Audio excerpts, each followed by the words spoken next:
Raider Nation, we are live here a little bit earlier on this Tuesday because when big-time NFL news happens, we're going to talk about it on the Raiders Report because let's face the facts here. When Pittsburgh Steelers and Mike Tomlin decide to part ways and one of the best NFL head coaches is up for a new potential job, I'm not saying that it's going to impact the Raiders, but it can absolutely, and I mean absolutely, impact the silver and black because let's face the facts here. There are not 32 people on this planet that are a better NFL head coach than Mike Tomlin. This dude has never had a losing season. He's a Super Bowl winning head coach and 19 seasons of never having a losing season. There is going to be a team out there that is interested in bringing him in. And you know it. I know it. All of us know it here. Jordan Schultz has already said that he's received 3 texts from coaches in the cycle who want the Steelers' job. The Steelers' job is going to be a very coveted job because they don't fire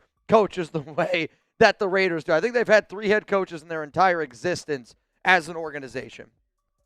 2 since the year 2000. So this is an organization that hangs on to people for a long time. So whether the Raiders go out and hire Mike Tomlin or, like me, I'm a believer that I think Brian Flores could be the head coach of that team. I think they're going to be looking at a dude like Jesse Minter. Maybe they look at somebody along the lines of a Clint Kubiak. So whether we decide to hire Tomlin or not, when you get big-time NFL news, you already know I'm going to be here, I'm going to be going live, and I'm going to be talking about it. Though I did see some people saying, you guys are a little bit late to the stream. We were about a minute late. But can you be a minute late if you're technically an hour early? Here's a question that I got for you.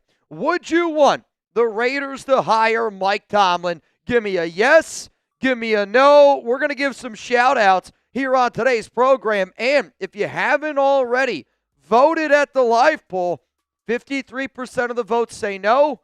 47% of the votes are going to go with a yes. And right now I see the MVP, the Mark Bates, says no. I see Casper for no more is going to go with a no. Yes from Raven Radios. Sure from Brian. Anthix, respectfully, did you hear what we just said? What? He just got fired. You don't have to trade for him. Correct. He is, Somebody said, no, you have to trade for him. You don't. Are you sitting down? What's crazy is the only head coach left in the AFC North is the worst coach out of them all. Dude. I mean, if you were to tell me to rank all the AFC North coaches, Zach Taylor, Harbaugh, Mike Tomlin, Stefanski, I would have said Zach Taylor is by far the worst one. So it's Jay. He stepped down. I think from what I've heard and everything that's been reported, it sounds like the Steelers were like, hey, we're getting rid of you, so we'll let you go out on your own terms. Yeah, and I've seen that before in the past in my professional career. I mean, it's happened multiple times. Which one for you? You know. Who? Bah! Oh, yeah, that's I thought you made a Raiders reference. I think when you talk about Mike Tomlin and the Pittsburgh Steelers, I think you have to look at it as a God-honest marriage where Mike Tomlin has the utmost love and respect for Pittsburgh. Jay Clay. I know Pittsburgh has the utmost love and respect for Mike Tomlin. You do not have to trade for Tomlin. Yeah, I was going to say. You do not what? No trade. Yeah, He's free for everybody. They're not together anymore. And I think because both of those sides respect each other so much, I think Tomlin walked into that meeting and it was just like, hey, you know what? I think it's best if we split. And I think Pittsburgh looked at him and go, hey, I think it's best that we split. Tomlin, if I had to guess, is going to take a whole year off of coaching, which I talked about in the video that I dropped probably about, I don't even know, like 20 minutes ago. I do want to give a special shout out to my team here. We said yesterday live on the Raiders Report that Tomlin and the Pittsburgh Steelers are going to be parting ways. So I came in here bright and early this morning. Shout out to Reed. Shout out to Chugs. We had an entire show built, ready to rock and roll. We were just waiting for the news. The news ended up going down. We tried to get you the video out ASAP Rocky. But, again, I think in order for the Raiders to hire a guy like Tomlin, the reason why I'm going to sit up here and I'm going to say no, it's because I do think everything in life is about timing. Mike Tomlin's an outstanding head coach. But I don't know if the timing makes sense for Tomlin, and I don't know if the timing necessarily makes sense for the Las Vegas Raiders. For that reason, I will sit up here and I will say, no, I don't want Tomlin, but that's also only because I want a Clint Kubiak more. I want a Jesse Minter more. I want a Chris Shula more. I want a young, innovative head coach more than I want a guy who, let's face it, hasn't won a playoff game since 2016, is 0-6 in the playoffs since 2017. But if you told me right now I were to wake up a month from now and Mike Tomlin's the head coach of the Raiders, I would not be upset about it. And I want to be very, very clear on that. I'm just right now a kid in a candy store, and I can pick the Clint. That sounds really bad, right? I can pick Jesse Minter, and you could pick some of those guys. And at this point, until Jesse Minter and Clint Kubiak are no longer available, those are going to be the top two coaches that I want for the silver and black. But I mean this, man. Like, if you told me I get to wake up a month from now, Mike Tomlin's the head coach of the Raiders, I don't want to hear anybody like, Mitch, you didn't want him. It's because at this moment I don't want him. Doesn't mean I don't want him ever. Mike Tomlin would be a great, great Raiders head coach. And I truly, truly believe that. But it would be really important who you put offense, defense coordinator I'll with. say this. Wasn't fired, technically stepped down. Yep. But the writing was on the wall. This feels like a situation, like I said, where if he wasn't stepping down, he would have been fired. Correct. And I can't see a situation where the coach for the Steelers for the past 20 years, if he wanted to go somewhere else, probably, the only situation where I could see the Steelers blocking Tomlin from going somewhere is Baltimore. I think if he wanted to get a job with another team, maybe the Browns, but Baltimore is a no doubt. I can't see a world where Tomlin wants to be the head coach of the Raiders and the Steelers say, no, the Raiders have to trade for you. Also, the Dolphins have just requested an interview with Raiders defensive coordinator Patrick Graham for their head coaching job. They still do technically own his contract, so yes, y'all are right. That's on me. He stepped down, was not fired from the position. But I could not see somebody like Tomlin who, like I said, he was there for 20 years. And everything that I heard was that the front office was ready to move on from him as well. Yeah. Again, so yes, y'all are right. Y'all are right. I was wrong in that aspect. But like we mentioned, the only teams that I see them demanding a pick for is if he tried to go to Baltimore, if he tried to go to Cleveland. Yeah, but I'll also say this. Like, this to me is one of these situations where if Mike Tomlin wants to go get another job, the Steelers are not going to because that's going to make it more difficult for Tomlin to get a job that he wants. So, like, I know Jordan Schultz reported that you'd have to make the trade, but that's because it's like, we're talking about officially official here, I guess is how I would say it, right? It's like when a team signs a player in free agency, but it's the tampering period, and then it's like waiting the 48 hours until, now this news is officially official. The Pittsburgh Steelers and Mike Tomlin have parted ways. If technically you wanted to make the move for Tomlin right now, yeah, you'd have to trade for him. But you're not going to have to trade for Mike Tomlin if you want to hire him to be your head coach. I think is probably the best way to say it. And it might come down to a business, and I might be wrong in that, but I just can't see somebody where, because it's different. Sean Payton with the Saints is a different situation than Mike Tomlin with the Steelers, because Sean Payton was the person who was, I guess, facilitating wanting to be out. This one was more mutual because with Sean Payton, he was done with the Saints. Correct. He said, I don't want to coach here anymore. Tomlin almost felt like he was forced out. Yeah, again, like I know the way that it's being phrased and I know the way that it's being structured, but like I also think sometimes we as fans, we as people we gotta read between the lines here a little bit. And I'll be real. I think that this is more of the Steelers saying, hey, we want you to move on. We're going to try to handle this in the best situation possible. And I think Mike Tomlin knew it. I think Pittsburgh fans knew it. And overall, I think it was the right timing for both sides to move on. So today's deals that we're going to be doing here on the program, I'll get to them here in a second.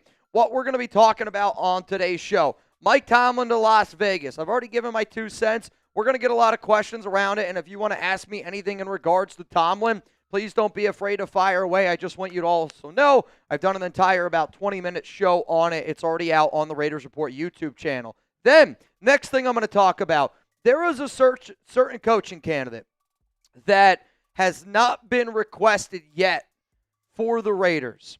I don't know if it's a request that's ever going to happen, but I want to be very crystal clear.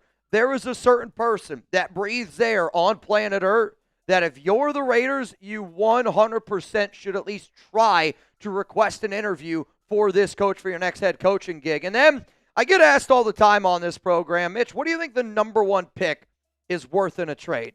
I want to be very clear. I want Fernando Mendoza to be the next Raiders quarterback. I am a believer in Fernando Mendoza. You can hit me with everything that I see all the time on social media. Oh, Mendoza ain't this. Mendoza ain't that. He's not somebody you should draft at number 1 overall.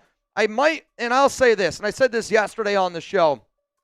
I think if you look at a quarterback like Trevor Lawrence, and I think if you look at a quarterback like Justin Herbert, those guys scream they're better quarterback prospects than Fernando Mendoza because from an athletic standpoint, they are. But also, does Justin Herbert have it up here?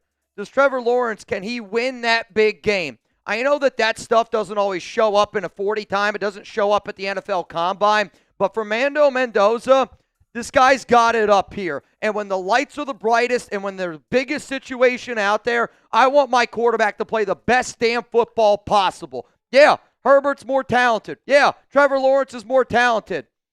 Give me Fernando Mendoza because I want my franchise guy in the highest situation. So because of that, when you're going to see the trades that I have here, Chugs was literally laughing at him when we started this show because the price tag is high because the supply and demand, there's not a lot of supply, which means the demand is high. The trades are going to be outlandish, but it's because I want Fernando Mendoza. We're going to do a $20 Venmo duck race and a Fernando Mendoza jersey raffle all on today's show. And I don't say this much because I'm just getting some messages in from our guys here in the bullpen. Yep. Where is he at? Copy King 37. You were right. And I'll throw the tomatoes at me right now. Tomato. Throw tomatoes at me in the chat right now because I'll say, Copy King, you were right. I was wrong. They're reporting, the guys from the bullpen said, Ian Rappaport just said on NFL Network that Pittsburgh would receive significant draft compensation in a trade for Tomlin right now. So I'll admit I was wrong. Throw the tomatoes in the chat. All right, hey. Copy King, take your flowers because Ian Rappaport is backing up what you just said that they would look for significant draft compensation. So that's interesting then. If you see Copy King in the chat, give him a high five. Again, though, is that like being and I understand the world that we're in, but do we also think that they are going to get like I think it's just being reported right now. Like I think that's being fed to them by Pittsburgh. Yeah, I have a hard time believing that they are going to get significant draft capital for a guy that they are parting ways with. And it's pretty well documented that he's going to take a year off from football. I agree with you. I would not think that it would be a same situation as Sean Payton, but I don't know, like if it's being reported by Rappaport now, these guys, Rappaport's the same guy that tweeted out that Devin White is having a resurgent year. So I think that just proves that it's agent talk. Like they're going to be fed agent stuff. Take with it what you will, but Copy King, you were right. It looks like they would, at least on the Steelers side, be looking for significant compensation. As they should. Like that's like me sitting up here going, the Raiders are going to cut Geno Smith, right? But a Raiders beat reporter would probably go, well, that's not true. They're going to try to trade him first, which is true. The Raiders are going to try to trade Geno Smith, and the Silver and Black are going to try to trade Geno Smith this offseason. They're not just going to cut him. But I think we also at times have to just put our normal thinking cap on, and you got to think where some guys are going to get information from. I guarantee you Pittsburgh, everybody right now, they're all feeding Ian, Schefter, Pelissero, Fowler, all these guys, hey, we're going to get a lot of draft capital because that helps them out. I'll say this. I would be shocked if they got significant draft compensation for Mike Tomlin. Geno Smith for Mike Tomlin. Who says no? Oh, my God. Kirk Lackey put that in the chat. I can't take credit for that joke. Kirk Lackey said Geno for Tomlin. Stop it, Kirk. No, but that's hilarious. I'll say this. I actually think Geno Smith going to Pittsburgh could be an interesting spot. They don't have a quarterback. they're not really high enough to draft one. Maybe they decide to. I think personally they should do full-on rebuild. The one thing is, no way is Aaron Rodgers going to let his last throw in the NFL be a pick six. He might not have a choice. He might not have a choice. Let's talk about today's deals on the program. If you send in a $5 super chat, I'm going to give you one Mendoza raffle ticket. If you send in a 10, I'm going to give you 3 tickets. If you want to get in our duck race, $20 Venmo, Mitchell Renz 365. If you bang, it's going to be 100 raffle tickets. If you bang on Venmo, I'm going to give you 200 raffle tickets, and it's going to count as a bang towards January. I should also mention, I told everybody I would have the destination for Chugs and I's meetup during Super Bowl weekend. I hate to say this, but it is the God-honest truth. I do not have that information yet. So I'm working really hard. I'm actually off tomorrow where I'm going to make some phone calls. The problem in my schedule is a lot of the places that I want to host are not open in the morning when I'm available. And then later on in the day when I'm working or I'm live, I don't have the ability to be able to call them. And then the past few nights, I'm not going to lie to you, I've been pretty banged up when I got home, so I didn't want to make the phone calls. But we're still looking. There's many, many places that I'm going to reach out to. I'm hoping by Thursday I have a spot solidified. But definitely, I swear to y'all, this time next week, you will know where Chugs and I's meetup is going to be. It's going to be in San Jose. I want, unless something drastically changes, it's going to be in San Jose, and it's going to be Friday. It's going to be February 6th. So Friday, February 6th, Friday night, I'm going to say leave 7 o'clock to 10, 11 o'clock open. We're going to be in San Jose, Chugs, and I just don't have the exact spot yet, just so y'all know. All right, let's go through some of these super chats, some of these questions that I see up here on the program. Quick question for you. For the raffle, yep. I'm just adding on to the... Yep, just add on to. So he has, I think it's from here. Yeah. He told me where it is. Okay, cool. Yep. So everybody that was in our raffle yesterday, I apologize. We were supposed to do a Fernando Mendoza jersey raffle last night. We went to go party over with Chugs and the Texans after they beat Pittsburgh. And I was like, oh, shit, I never did that raffle. So today we will be giving away a Fernando Mendoza jersey. I just want all y'all to know. Jake Serb, I'm feeling great, and our Patriots guys already talking the most shit, so it's going to be a fun week. Yeah, I can't wait. I will be live for every single one of the playoff games this weekend, minus Bears and Rams. The other 3 games I will be live for. If the Raiders trade for Mike Tomlin or hire Harbaugh as their head coach and fail to get one of these young guys before other teams, it will break me. You know, a little flapjack. Again, I really don't disagree with what you're saying. Because I want to be clear. I would be happy if John Harbaugh was the next head coach of the Raiders. I would be happy if Mike Tomlin was the next head coach of the Raiders. But what I think is the best case for the Silver and Black is being able to hire a head coach that just is a head coach. And then you allow the GM to be the GM. You allow, all these other people in this front office to do their job. Because what I don't want is a McDaniels thinks his head's too big and he's going to do everything. Pete Carroll not, totally disregarding what our coaching or our front office is saying, doing his own thing. John Gruden totally disregarding everybody else and then just doing his own thing. I think where the Raiders are at, you're in such a good spot.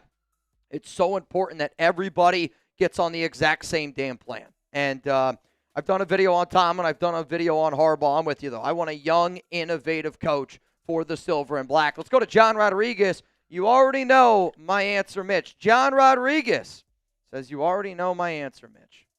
Big Tomlin guy? I'm guessing he's a big Tomlin guy. John, let's go to Arbora. Someone reported, might be Schultz, that they would have to trade. Yep. So, again, we were under the impression that who's a la Sean Payton? That's hilarious. Yeah, we were under the impression that no trade is going to have to happen. Technically, yes, a trade does have to happen, but I will also say technically that I don't really think there is going to be a trade. I think if Mike Tomlin wants to go coach for somebody, he's going to go coach to somebody. I think it's going to be like when a player you see so often of, no, we're not going to trade that player. It gets reported that multiple teams are interested in trading that player. That guy doesn't get traded. The team ends up cutting him, and then a team ends up signing. This gives me vibes of guys who have no trade clauses. And this seems like the Steelers' no trade clause with Tomlin of you're not going somewhere that we have to play you twice a year. You're not going to the Ravens. You're not going to the Browns. Yeah, I don't see Tomlin. Like, to me, I think if a trade happens, it's with the Browns. But he's not going to the Ravens. If the Ravens want Tomlin, you'll see later on in the show, it'll be like Mitch's projected trade cost for the Jets. Yeah. Like, they're going to be like, oh, you want Tomlin? All right, give me your next 6 first-round picks. And your first kid. Kodiak Sauer, hopefully I pronounced that right. Kodiak. Head coach Davis Webb, offensive coordinator Eric Bieniemy, great with the run game. Defensive coordinator Vance Joseph, signed David Edward, Brandon Smith, Mike Evans, draft Mendoza, Sirach Cooper. I don't want to be this guy to you, Kodiak, but this I think is, one, never going to happen. 2, I think this would be a disaster if this were to happen, and I only say that because Vance Joseph, one's not going to leave his current job to come be the DC, even if you give him the assistant head coach. Eric Bieniemy, and I'm guessing you're new to the show, will never be a part of the Raiders organization because he's got domestic violence in his past. And the Raiders are very clear, like they're not going to hire anybody that's got domestic violence in his past. Again, Fred Belindikoff rule. Davis Webb is interesting, though I have heard some stuff about Webb not being the head coach, but being an offensive coordinator. And I do think the Raiders, I think Spytek and Brady have I want to hire a defensive-minded head coach and then get a really good young offensive coordinator. I know it's kind of what they did last year. Obviously, they didn't go the young route, but they went Pete Carroll, defensive mind. Head coach is going to be Chip Kelly. He's got a little bit of offensive experience, but Mike Evans isn't going to happen. I mean, he's entering, year 10, 11. He's going to finish his career in Tampa Bay. Some of these other ones are interesting, like David Edwards to me was very high up in my top 10 Raiders free agent video. Same with Braden Smith. I like Elijah Surratt, but again, I think you got to get the coaching hirings right, and I can promise you this. Davis Webb won't be – out of all these things that you said, Davis Webb being the head coach is by far the most likely.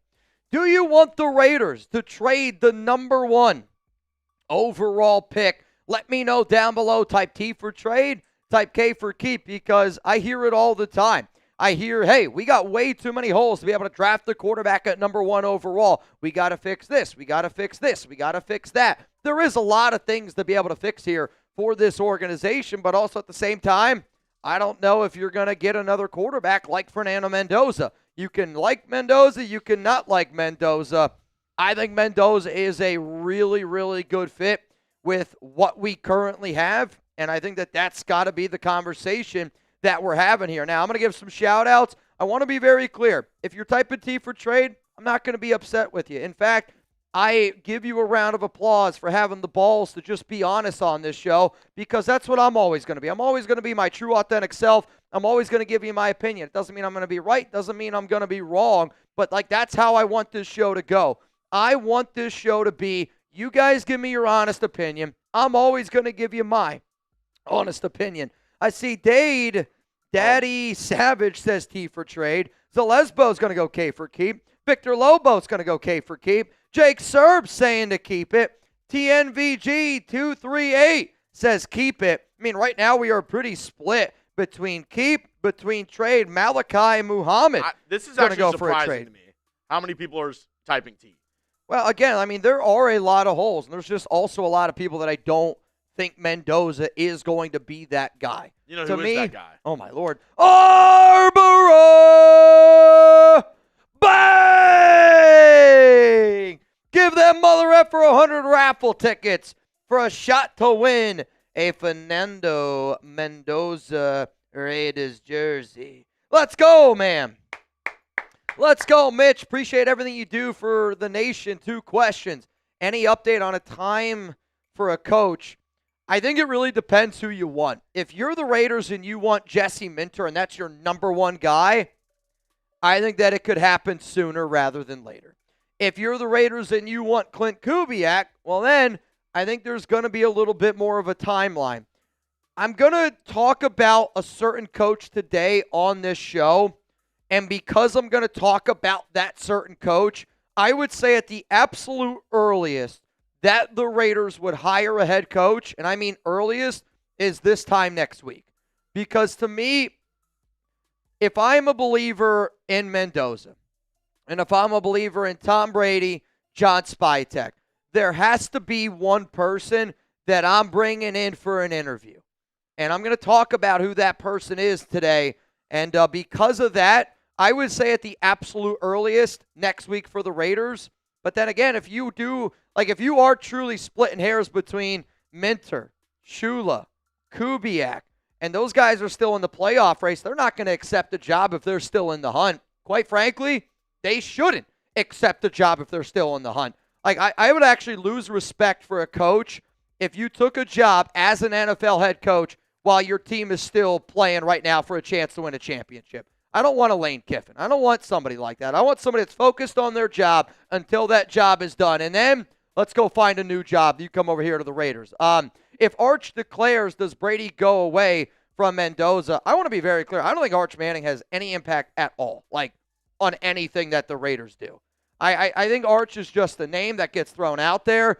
I saw a report from I think it was Dan Orlovsky. With all due respect, Dan has no connections to the Raiders. Arch would be absolutely idiotic to go into the draft this year. One, he's coming off a down year, did not play well this year. And then two, do we think Arch wouldn't be drafted in the first two? I think Arch is a day 3 pick. Also, the Texas Longhorns just got the #1 wide receiver outside of Jeremiah Smith in the nation, and transfer Cam Coleman from Auburn.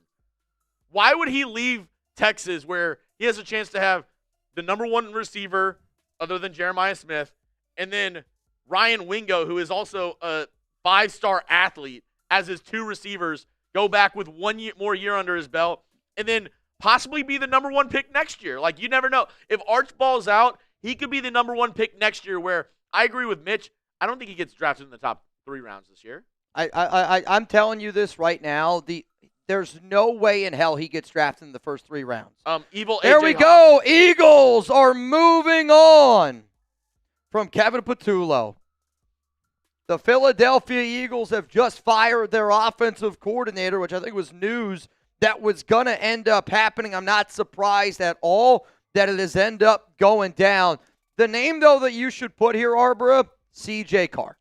C.J. Carr is the only quarterback on this planet that would make John Spytek and Tom Brady change their plans of drafting Fernando Mendoza. If that C.J. Carr name is new to you, I encourage you to subscribe to the Raiders Report. I know you are, Arbora. And I encourage anybody out there to go check my video on C.J. Carr. Look at what Chip just put in.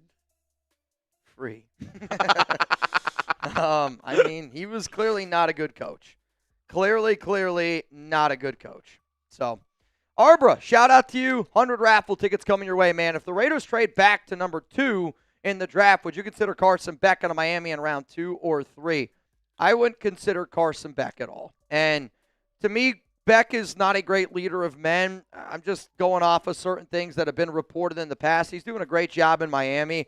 It's a great story coming off his UCL, basically Tommy John. But if you watch that Miami offense, it's a ton of screens. It's a ton of bubbles. He can make some throws. He is a good quarterback, but I'm going to say no. I'm not interested in Carson Beck because I don't think that Beck's going to be a starting quarterback in the NFL. There might be certain teams that he can land on, but if we're talking about Beck, I'm more interested in potentially going out and trading for a Jalen Milroe for a 4th or a 5th round pick. I would honestly be more interested in Trinidad Chambliss. The more and more I watch that young man, that's the guy that I want to root for. That's somebody that gets better and better and better. I don't know if I've seen Carson Beck getting better and better and better. I think the situation that he's in has gotten better and better, if that makes sense. Let's go to Chewy's Raider coverage. What up, Chewy? It's time we get our quarterback and build. I'm so tired of this team plugging in all these sloppy seconds for our quarterback situation. Keep one, Fernando Mendoza. And Chewy, I'm with you, man. At the end of the day, you need to be able to have a franchise quarterback. And I understand that Mendoza might not run the 40 time that some people want. He might not have some of these other – to me, I don't know how you watch Fernando Mendoza and not think that that is literally the guy that the Las Vegas Raiders need. I think he's a perfect fit with Tom Brady. I think he's a perfect fit for our current players on our offense. Fernando Mendoza. What do you got? Who do I think the Raiders head coach is going to be? If I had to put money on it, it's Jesse Minter. I would say Jesse Minter is the #1 candidate. #2 candidate's probably, if I was a bettor out there, I would go with Clint Kubiak because Right. they've interviewed him. Number 3 would be Robert Saleh. Right now, we're getting messy for Jesse. Getting messy for Jesse Minter. I don't know. But, Chewy, I'm with you. Like, look at the New York Jets, and I'll keep bringing this up over and over and over again, but I look at the fact that the New York Jets traded all these picks away. I'm being told Imagine by a Giants insider. if Dante Moore goes back, what are they going to do? You can have all the picks in the world. If there's no quarterbacks to draft, you can't take QB. I'm hearing from a Giants insider, not Marshall Green, of course, Yep. that Harbaugh is definitely the Giants head coach. Harbaugh, definitely Giants. I mean,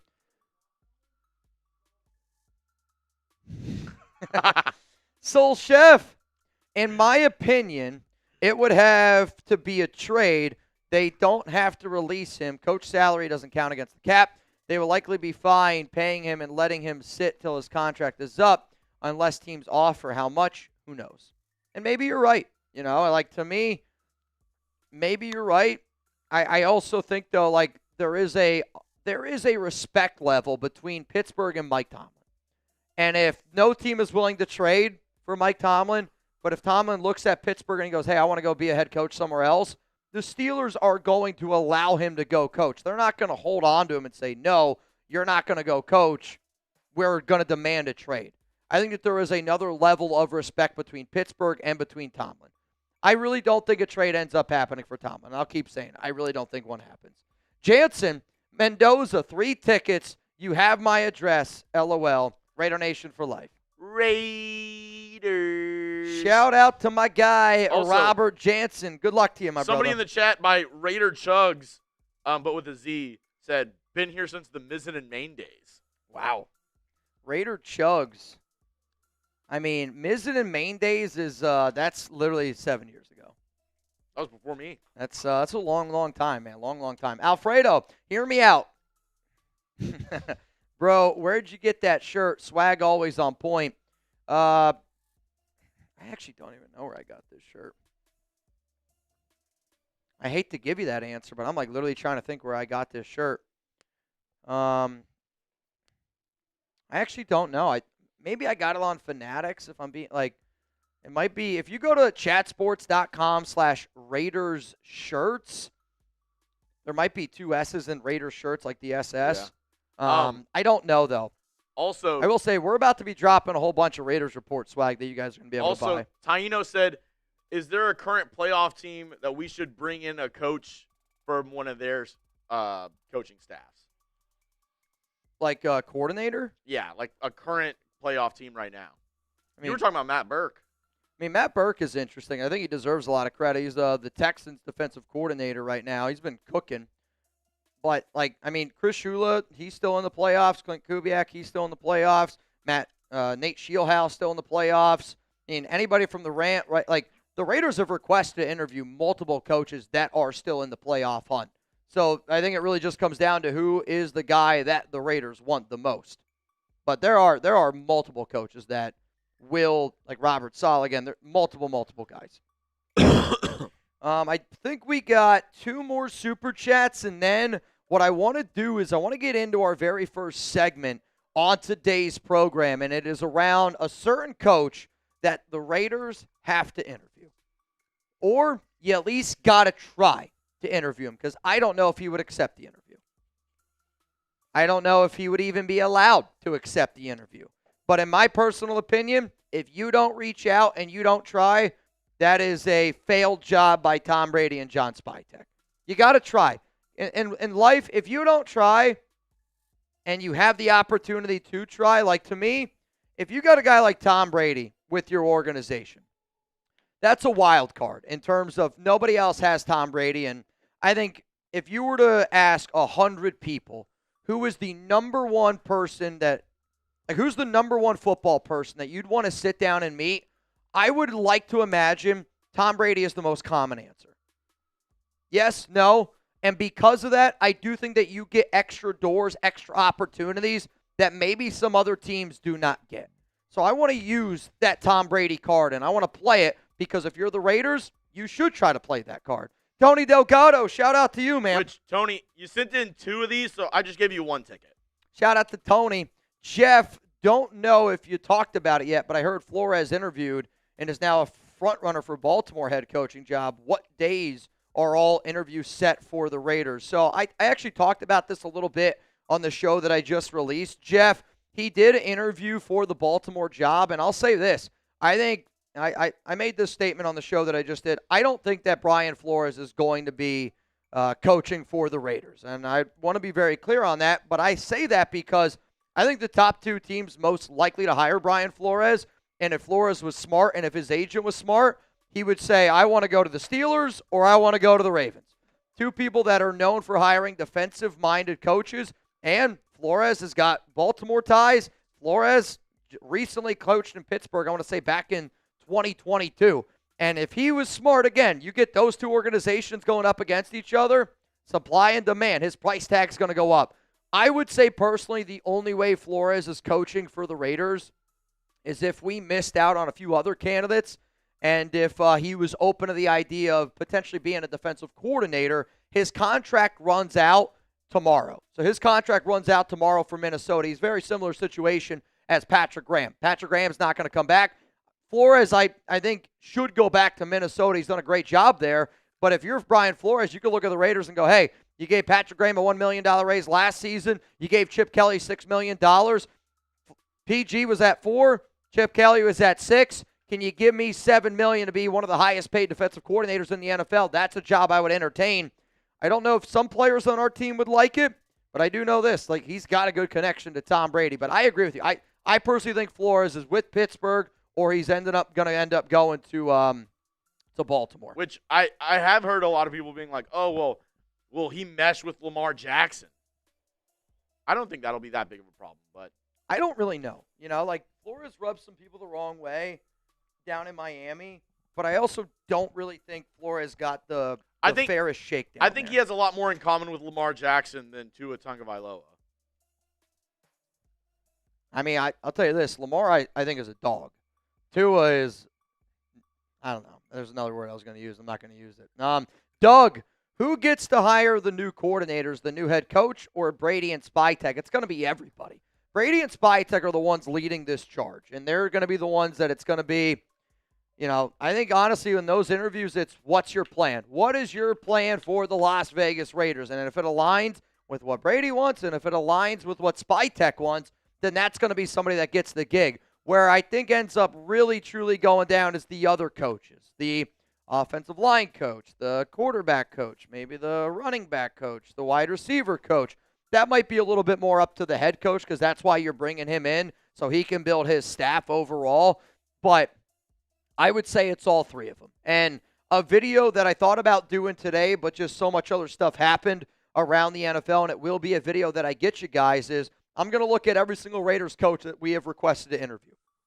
And I'm going to go, all right, this is the best offensive coordinators to pair with this guy. This is the best defensive coordinators to pair with this guy. And I'm just going to evaluate the overall coaching staffs based on connections. A lot of it's going to be guessing. Like, I'm not going to lie to y'all. It's going to be guessing. And it's going to be trying to, you know, put the puzzle together. But it's going to be a show that I end up doing. But good organizations don't let just one person call the shots. Good organizations go, all right, let's all talk about it. Let's all get aligned, because you can have a great plan like the Raiders did last season.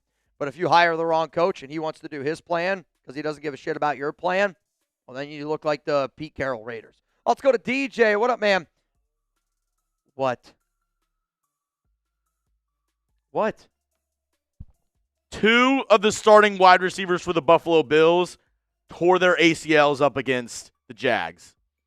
Gabe Davis and Tyrell Shavers, the 2 starting receivers for the Bills, both tore their ACL up against the Jags. So who the hell is going to play wide receiver for them? Keon Coleman, Khalil Shakir, and I have no idea. I mean, that's a huge, huge loss. Oh, my dude. Let's go to DJ. Mitch, build me your dream Raiders coaching staff for 2026, top to bottom. They have Brandon Cooks now? Yeah, I will do a whole video around this, DJ, and it's kind of what I was saying before with That's wild. I mean, if I had to build my dream, and I mean my dream room, I've really only thought about head coach and offensive coordinator, if I'm being 100% honest with you. I mean, I love the idea of being able to add a guy like Jesse Minter to be your head coach, but then if I could get Jesse Minter to be the defensive coordinator and I could get Mike McDaniel to be offensive coordinator, and then if I could get this is where it gets interesting. I mean, some people might not like it. I think Brian Flores would be a phenomenal defensive coordinator. I don't know how you argue with that one.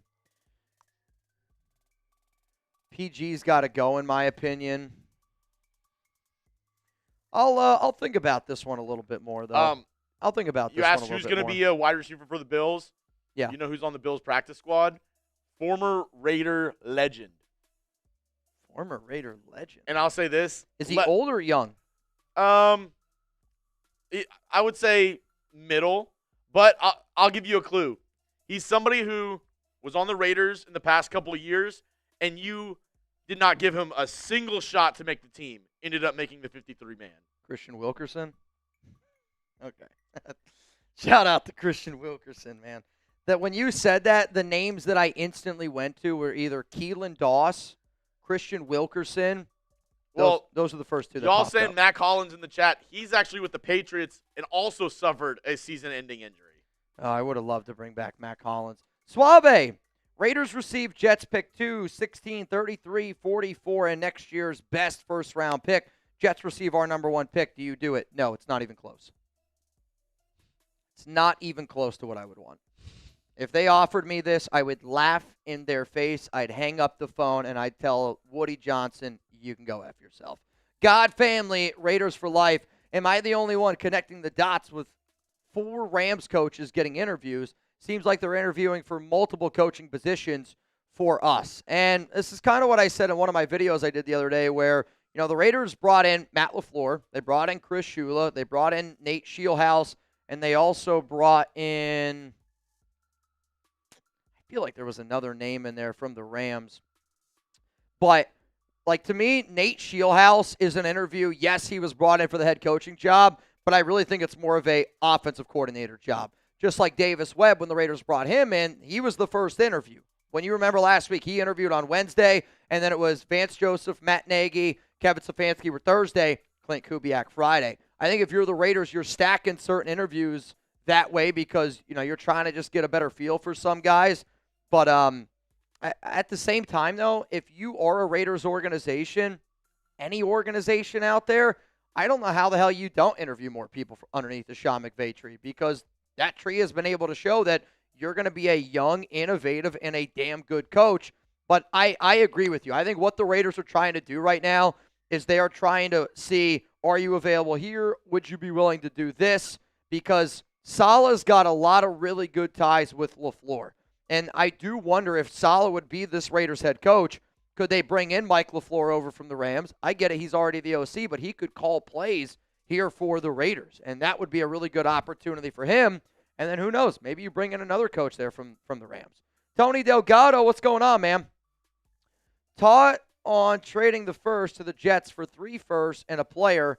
Hire John, pick up Shador, free agency, have a blast in the draft. I mean, Tony, I don't know if you're saying John as head coach. I'm guessing you're spelling that as John Harbaugh because John Gruden spells his John as Jon. I have no interest in John Gruden. And again, I think anybody that wants John Gruden doesn't remember John Gruden as the Raiders head coach. They're not going to pick up Shador Sanders. They already had their opportunity to go get Shador. You also can't just pick him up. He's a member of the Browns. So you'd have to go out and trade for him. But to me, again, what you're asking here for the Jets, it's not enough. If you want, to me in my mind, I'm going to show you the trades that I'm going to show you. And it's the reason why I'm making this video because, honestly, when I made the video today, I was kind of like, this is a crazy video to make because I don't think any of these trades are going to happen. But also, I want people to know, this is the price tag, right? I look at a purse that my wife probably sends me, and I'm like, that is a ridiculous amount of money for a purse. I can't afford it. And guess what? I can't afford it. Some people can. So if you are willing to pay up to go get that purse, that number 1 pick Mendoza, he's that expensive purse. And there's only certain people that can pay for it. So if you want it, you're going to have to pay up a lot of money to do it. But there's a lot of ideas going on here, Tony. To me, if you're going to trade all those picks, you have to be able to figure out a way to get a better, like, Shedeur Sanders had a good year. If I wanted to be selfish, I would say, yes, Shedeur Sanders here on the Raiders helps me grow my name, this show, more than anybody on the planet. But I don't know if it translates to wins. He said John Harbaugh. Okay. I don't know if it translates to wins. And for that reason, I want Fernando Mendoza way more than I want anything that you're bringing up here. And I'll say this. If you want to get back to old school Raiders football, which I don't know if we'll ever be able to get back to the true old school Raiders football, Shedeur Sanders is the furthest thing from Raiders mentality, Raiders football that I can think of.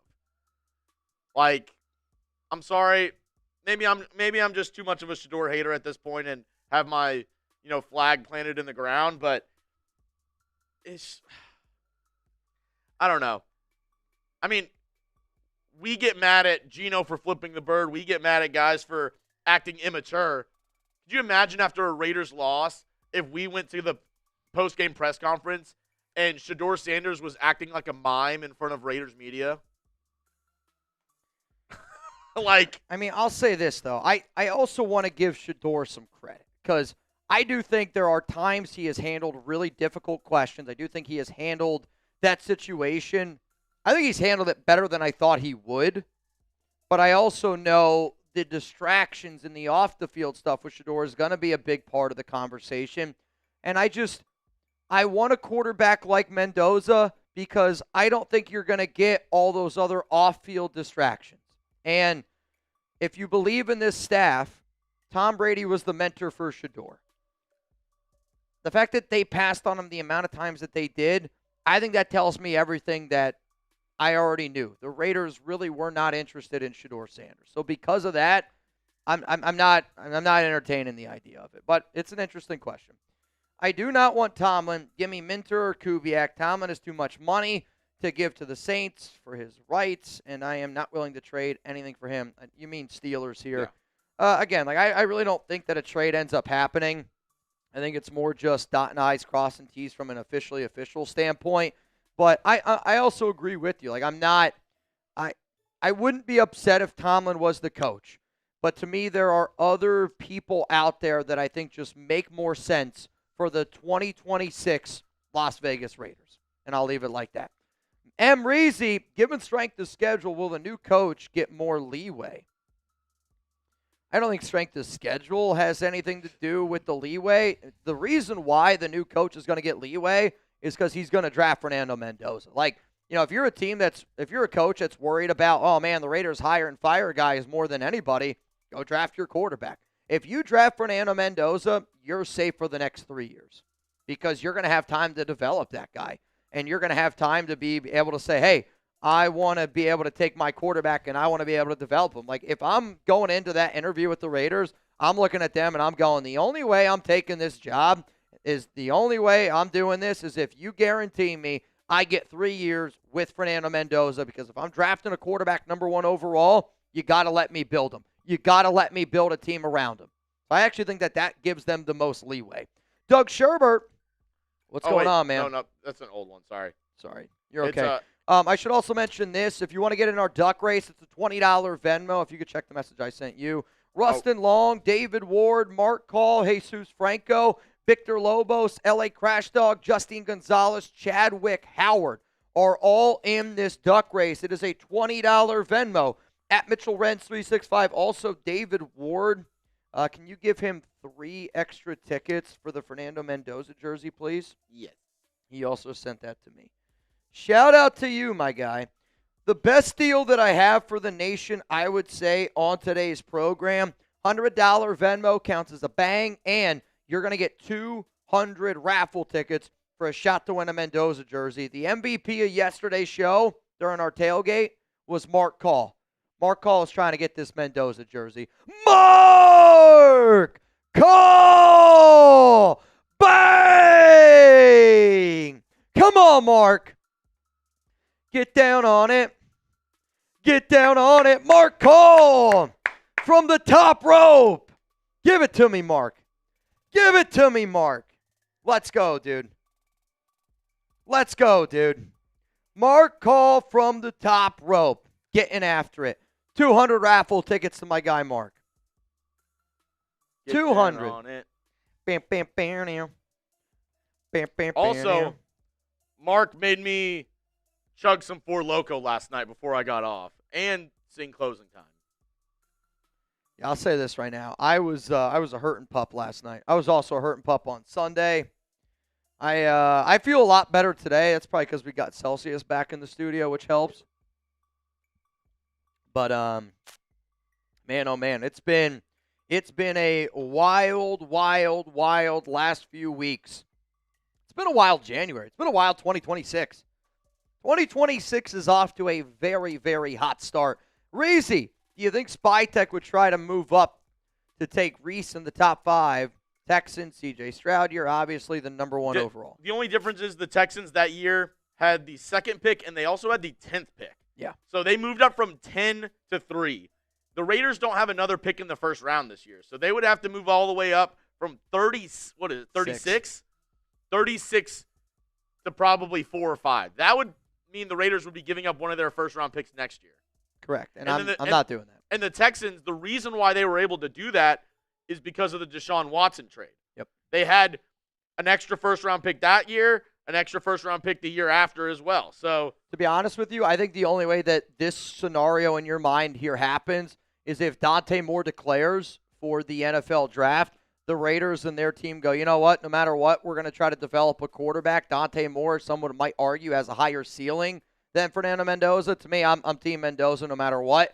But you're like, all right, I'm going to trade back to number 2 with the New York Jets. I'm going to get a shit ton of picks. Probably it looks similar to one that Suavemente gave us earlier. And then you're able to package some of those picks because if that trade happened, the Jets have pick number 2, and I think they also have pick like 16 in the mix. So you get pick 16, you get one of their other picks, and then you're able to move up and go get a guy like Arvell Reese or even like a Reuben Bain Jr. Steve Holdley. He's talking dirty to me here. Oh, boy. Clint Kubiak, Davis Webb. Rob Leonard. I mean, this would be an unbelievable coaching staff. And y'all know how I feel about Rob Leonard. Rob Leonard's the Raiders' defensive line coach. He's an up-and-coming coach, and sometimes guys just deserve a shot. I don't know if Rob Leonard's going to get an opportunity. It would be a hell of a conversation to have if it was like either you make Rob Leonard your DC or he goes elsewhere. Like, I think if I'm Rob Leonard, in all honesty, like that's the card I play if I'm going up with the Raiders. Like I'm going, hey, you want me to stay here? I want to be the next defensive coordinator. If you're not willing to make me the DC, I'm going to go look elsewhere. I think Kubiak and Davis Webb would be an unbelievable pairing, though. An unbelievable pairing. You can want Mendoza, but the next head coach / Tom might not. Well, I know this. Tom Brady wants Mendoza. Like, I know Tom Brady. I shouldn't say I know for a fact he wants Mendoza number 1 overall. I know for a fact Tom Brady is a big fan of Fernando Mendoza. He said it once on a broadcast. I had a source tell me before Mendoza even played in a college playoff game. Born a Raiders fan. They're fans of Mendoza. Born a Raiders fan, you might not want Mendoza, but the next head coach, Tom, might want Mendoza. Let's go. Mitch, what are your thoughts on hiring Rodgers for 1 year to mentor Mendoza? I don't personally think it's a great idea. I know Max is good friends with Rodgers, and I know he was open to the idea before. But was Aaron Rodgers open to the idea of being a mentor to a young quarterback? Like, I don't know if he is. Like, I think what really comes down to the mentor question, in all honesty, is who you hire as a head coach. Like, jokingly, like if you told me, like, we bring in a Kubiak, in all honesty, like, I think bringing a guy like Derek Carr to be a mentor is not the worst idea ever. Kubiak and Derek Carr have overlap in 2024. They were with each other for New Orleans. Maybe that's somebody that could help develop and help, Mendoza learn what that offense is. But Carr's got to understand that he's not going to start. There's no way, shape, or form he's even going to be in the conversation to be a starter. I think Aaron Rodgers wants to continue to try to start. And to me, if I'm going to bring in somebody like that, they just have to have the understanding that they're not going to be that guy. The other name I'll throw out there, like if we're talking bringing in a veteran quarterback, Jacoby Brissett. And I say Jacoby Brissett because he has some overlap with Tom Brady from their time in New England. Brissett, I want to say, has got another year, maybe 2 on his deal left with Arizona, so you'd have to trade for him and to bring him in. But then also, Aiden O'Connell is a really good quarterback to have mentor him. You're going to have to bring in 2 quarterbacks this offseason on top of Mendoza, by the way. Maybe not 2. Definitely, you're going to have to draft Mendoza.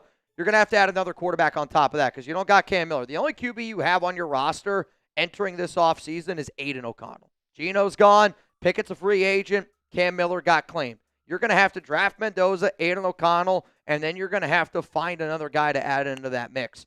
Dylan Erickson, what's going on, man? Honestly, it's an F grade if we don't draft Mendoza.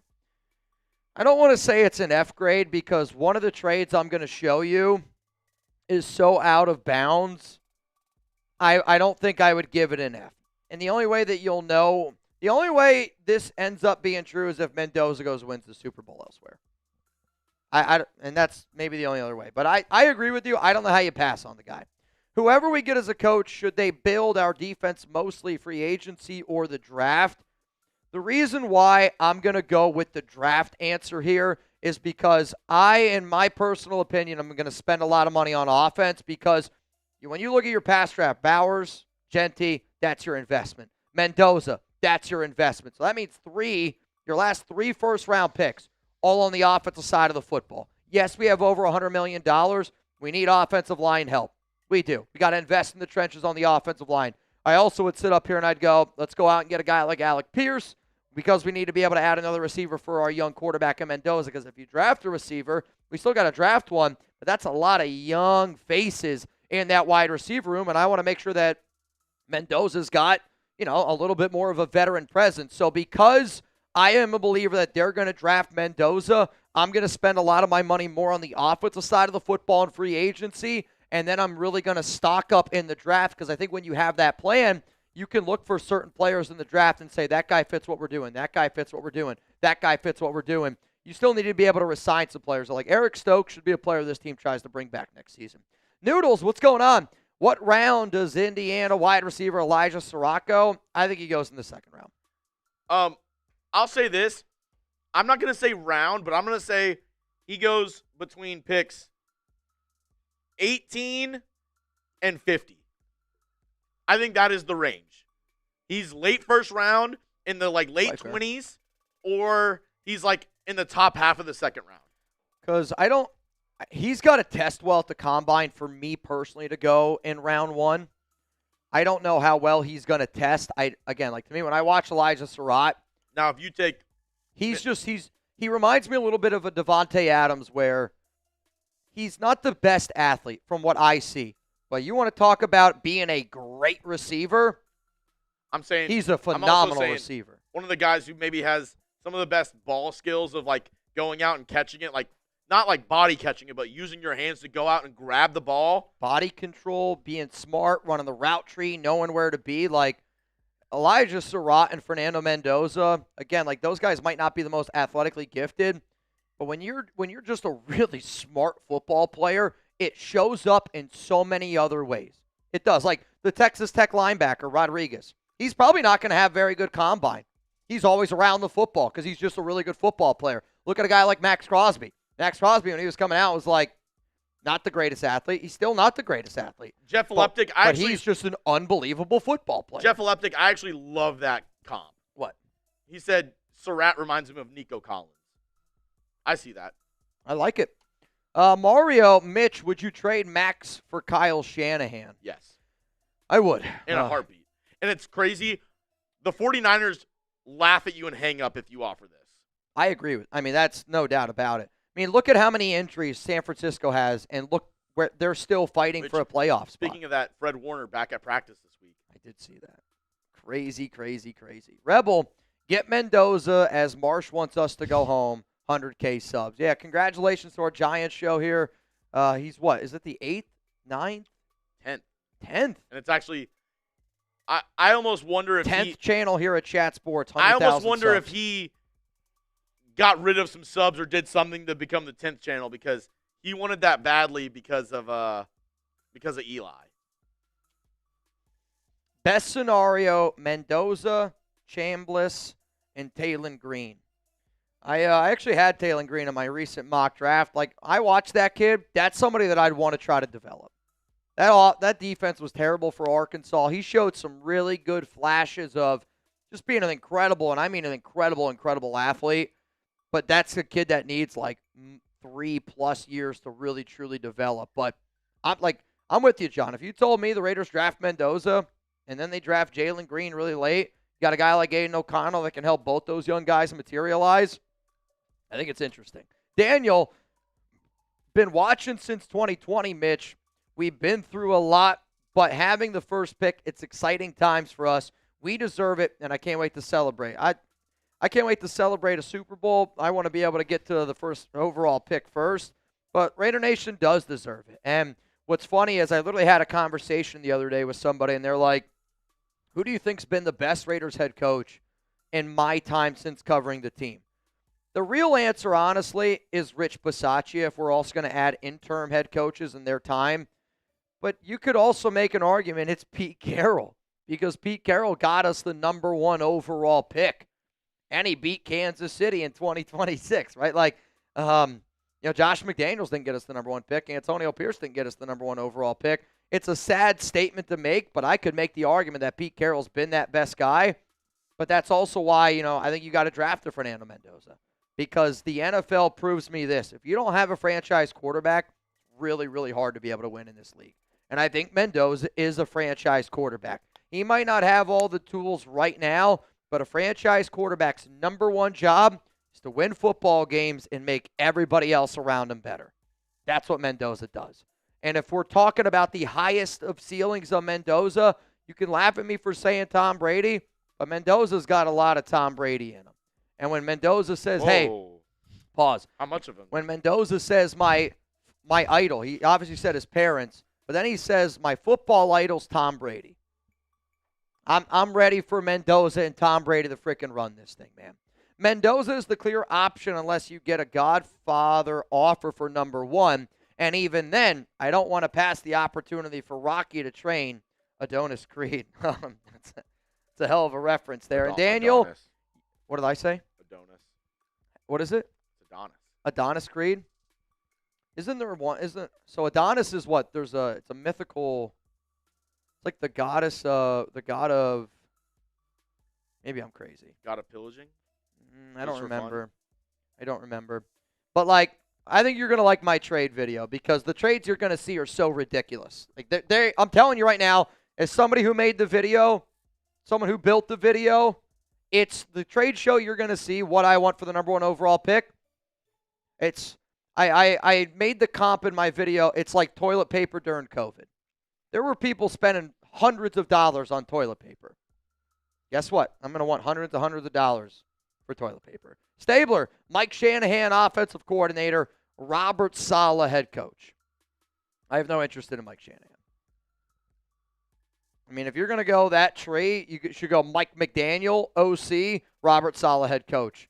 Praying Mekhi Lemon slips to us in the 2nd round. He's good. Wide receiver from USC. Okay. Really good. So he's the shorter one. The other kid's a little bit taller. I can't think of his name, though. So he's the 5'11", 195. Yeah, I have not started to do a lot of my draft research yet. I'm still really focusing on my head coaches, but Mekhi Lemon, I'm looking again. I hate to say it, but I know him as the taller receiver, and then there's the shorter one. Lemon's the shorter one. Dr. A.J. Hawk, draft Mendoza, end of story. You're not the only one that feels like that, man. I am team Fernando Mendoza, and I know a lot of people are team Fernando Mendoza.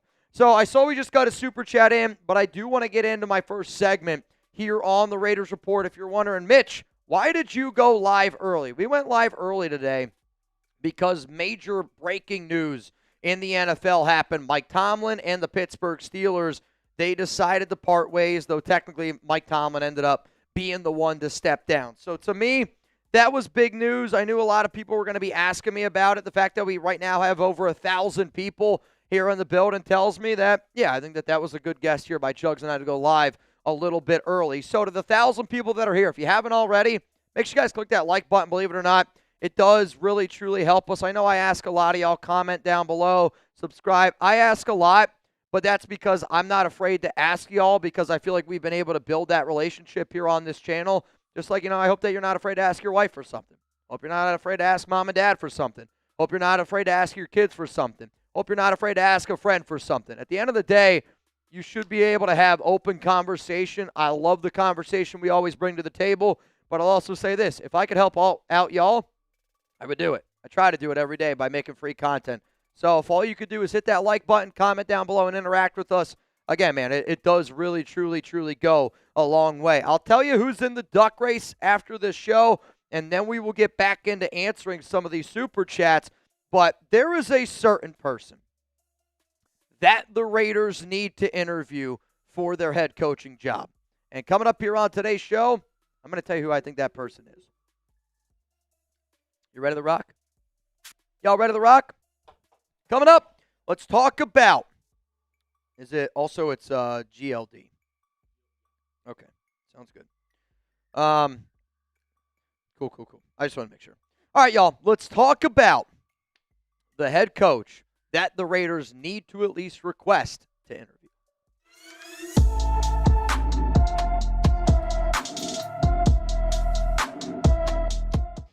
The Las Vegas Raiders need to request to interview Indiana head coach Kirk Signetti for their head coaching opening. If you agree with that statement, I want you to hit that like button because coming up here on today's show, I'm not saying that the Raiders should hire Signetti. I'm not saying that it's even a possibility. What I'm saying is this. You got Tom Brady in your circle. Tom Brady, I think, is the ultimate, hey, I'm going to play this card because if you are a great football mind, and Signetti is a great, great football mind, I do think that he would at least take the time out of his day to meet with Brady. But you're not interviewing Signetti just for the possibility to be a head coach. Because I'll be real with you, I do not think that Signetti leaves Indiana for the Las Vegas Raiders. I want to be extremely, extremely clear on that. But if you are the Raiders, and if you are planning on taking Fernando Mendoza, number 1 overall, I think John Spytek and Tom Brady are crazy for not trying to at least get this guy in the building. And here's the thing.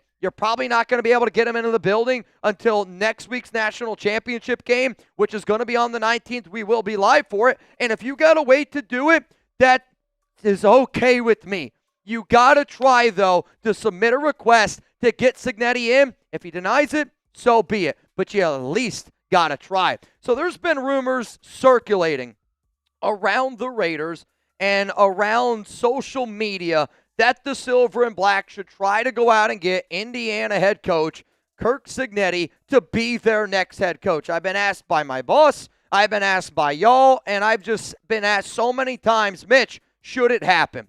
I want to be very clear. I don't think that Signetti is leaving his job because he just signed an 8-year, $93 million extension in October with the Hoosiers. And also, I think he's going to have a job there for life. I know 8 years, he's 64 years old. If he wants to stay there for the rest of his life, he's going to be able to stay there for the rest of his life. He also, in his contract's got a clause that he is allowed to have a market review at the end of each year, which means if he wants to be the new highest paid head coach every single year in college football, he's going to be able to do it. So when I say you got to bring in Signetti for an interview, I mean it's more from a simple fact of if you're planning on drafting Fernando Mendoza, that's the guy you at least got to bring in for an interview. And if you agree with that statement, I hope that you watch this show. I hope that you join our family because I do listen to y'all. And I think if you've watched this show over the past 2 weeks, 3 weeks, all the time we get asked, hey, do a Kirk Signetti video. Do a Kirk Signetti video. Well, here I am. I'm doing one. And if you want your voice to be heard, I'm not going to be people out there that are going to just say, hey, you don't have as many followers as I do. Push you to the side. Hey, your opinion doesn't matter because I'm here at the Raiders in studio. Like, I'm not going to do that to you. I want people to know that your voice matters to me and our voice can be heard. And if you want to be heard, hit that subscribe button. Let's go to the reasons why I want the Raiders to interview Kirk Signetti. The first reason, the biggest reason, Fernando Mendoza. You have the number 1 overall pick in the NFL draft.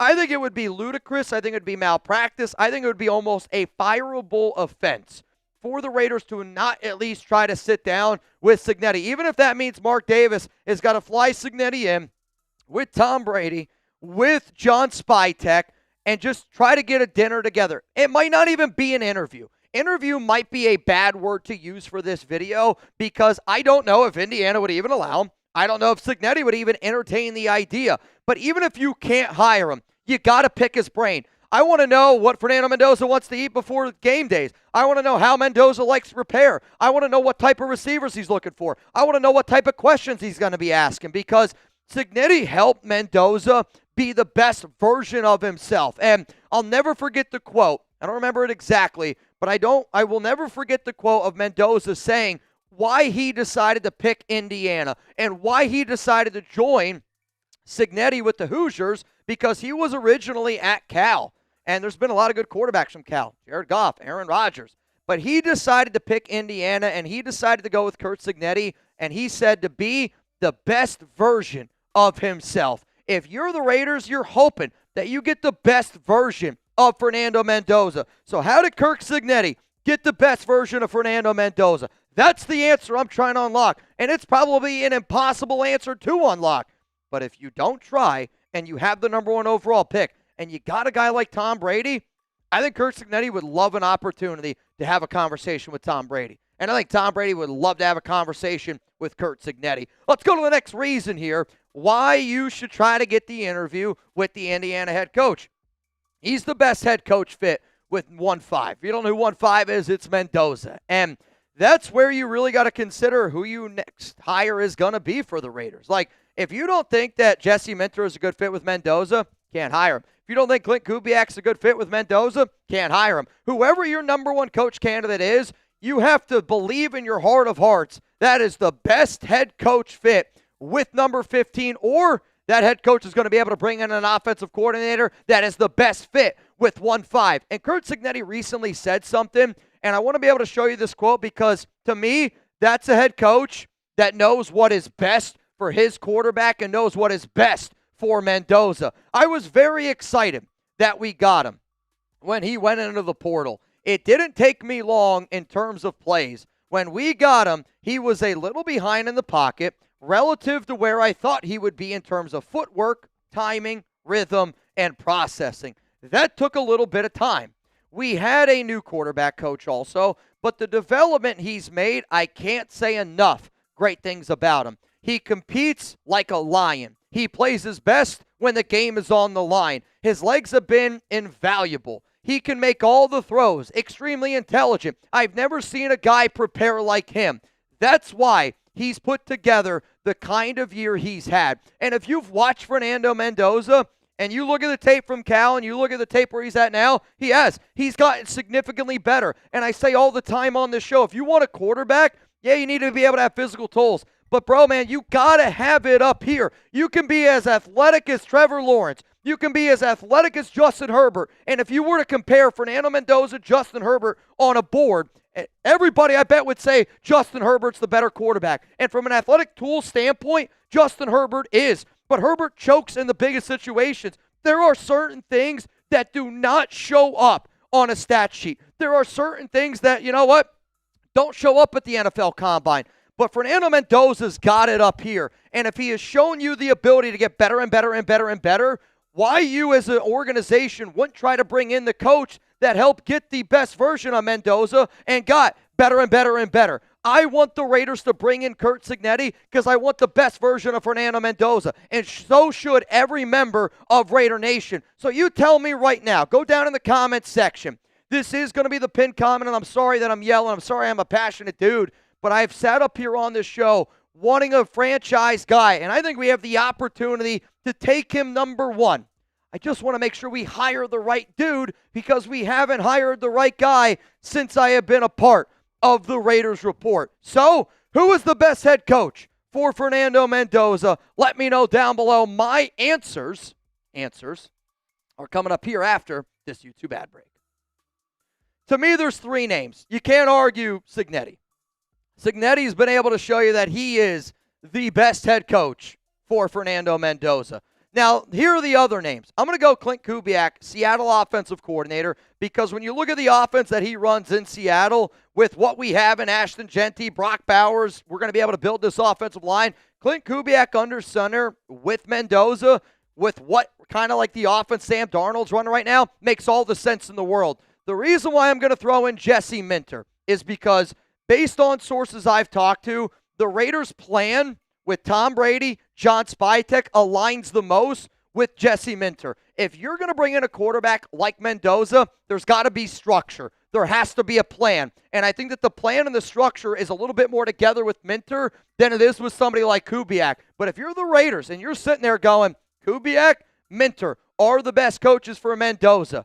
If you think that you can go out and get Kirk Signetti, you got to try to do it. And if you're like, I wonder how much that's going to cost. At the very end of today's show, I am going to give you a contract projection of what it would cost Mark Davis, what it would cost the Raiders to be able to go out and steal Signetti, flat out buy him out from Indiana. Get your checkbook out, Mark. It's going to be a lot of money. Coming up next here, more reasons why the Raiders need to try to bring in Signetti for an interview. Before I get into that, though, maybe you've been looking at my chain. I got a brand new chain here, and it's from GLD. And if you use code CHAT, you're going to be able to get 50% off your order. Yeah, 50% off your order. If you're looking for quality pieces that don't break the bank, GLD is the spot for you. Every stone is meticulously hand set.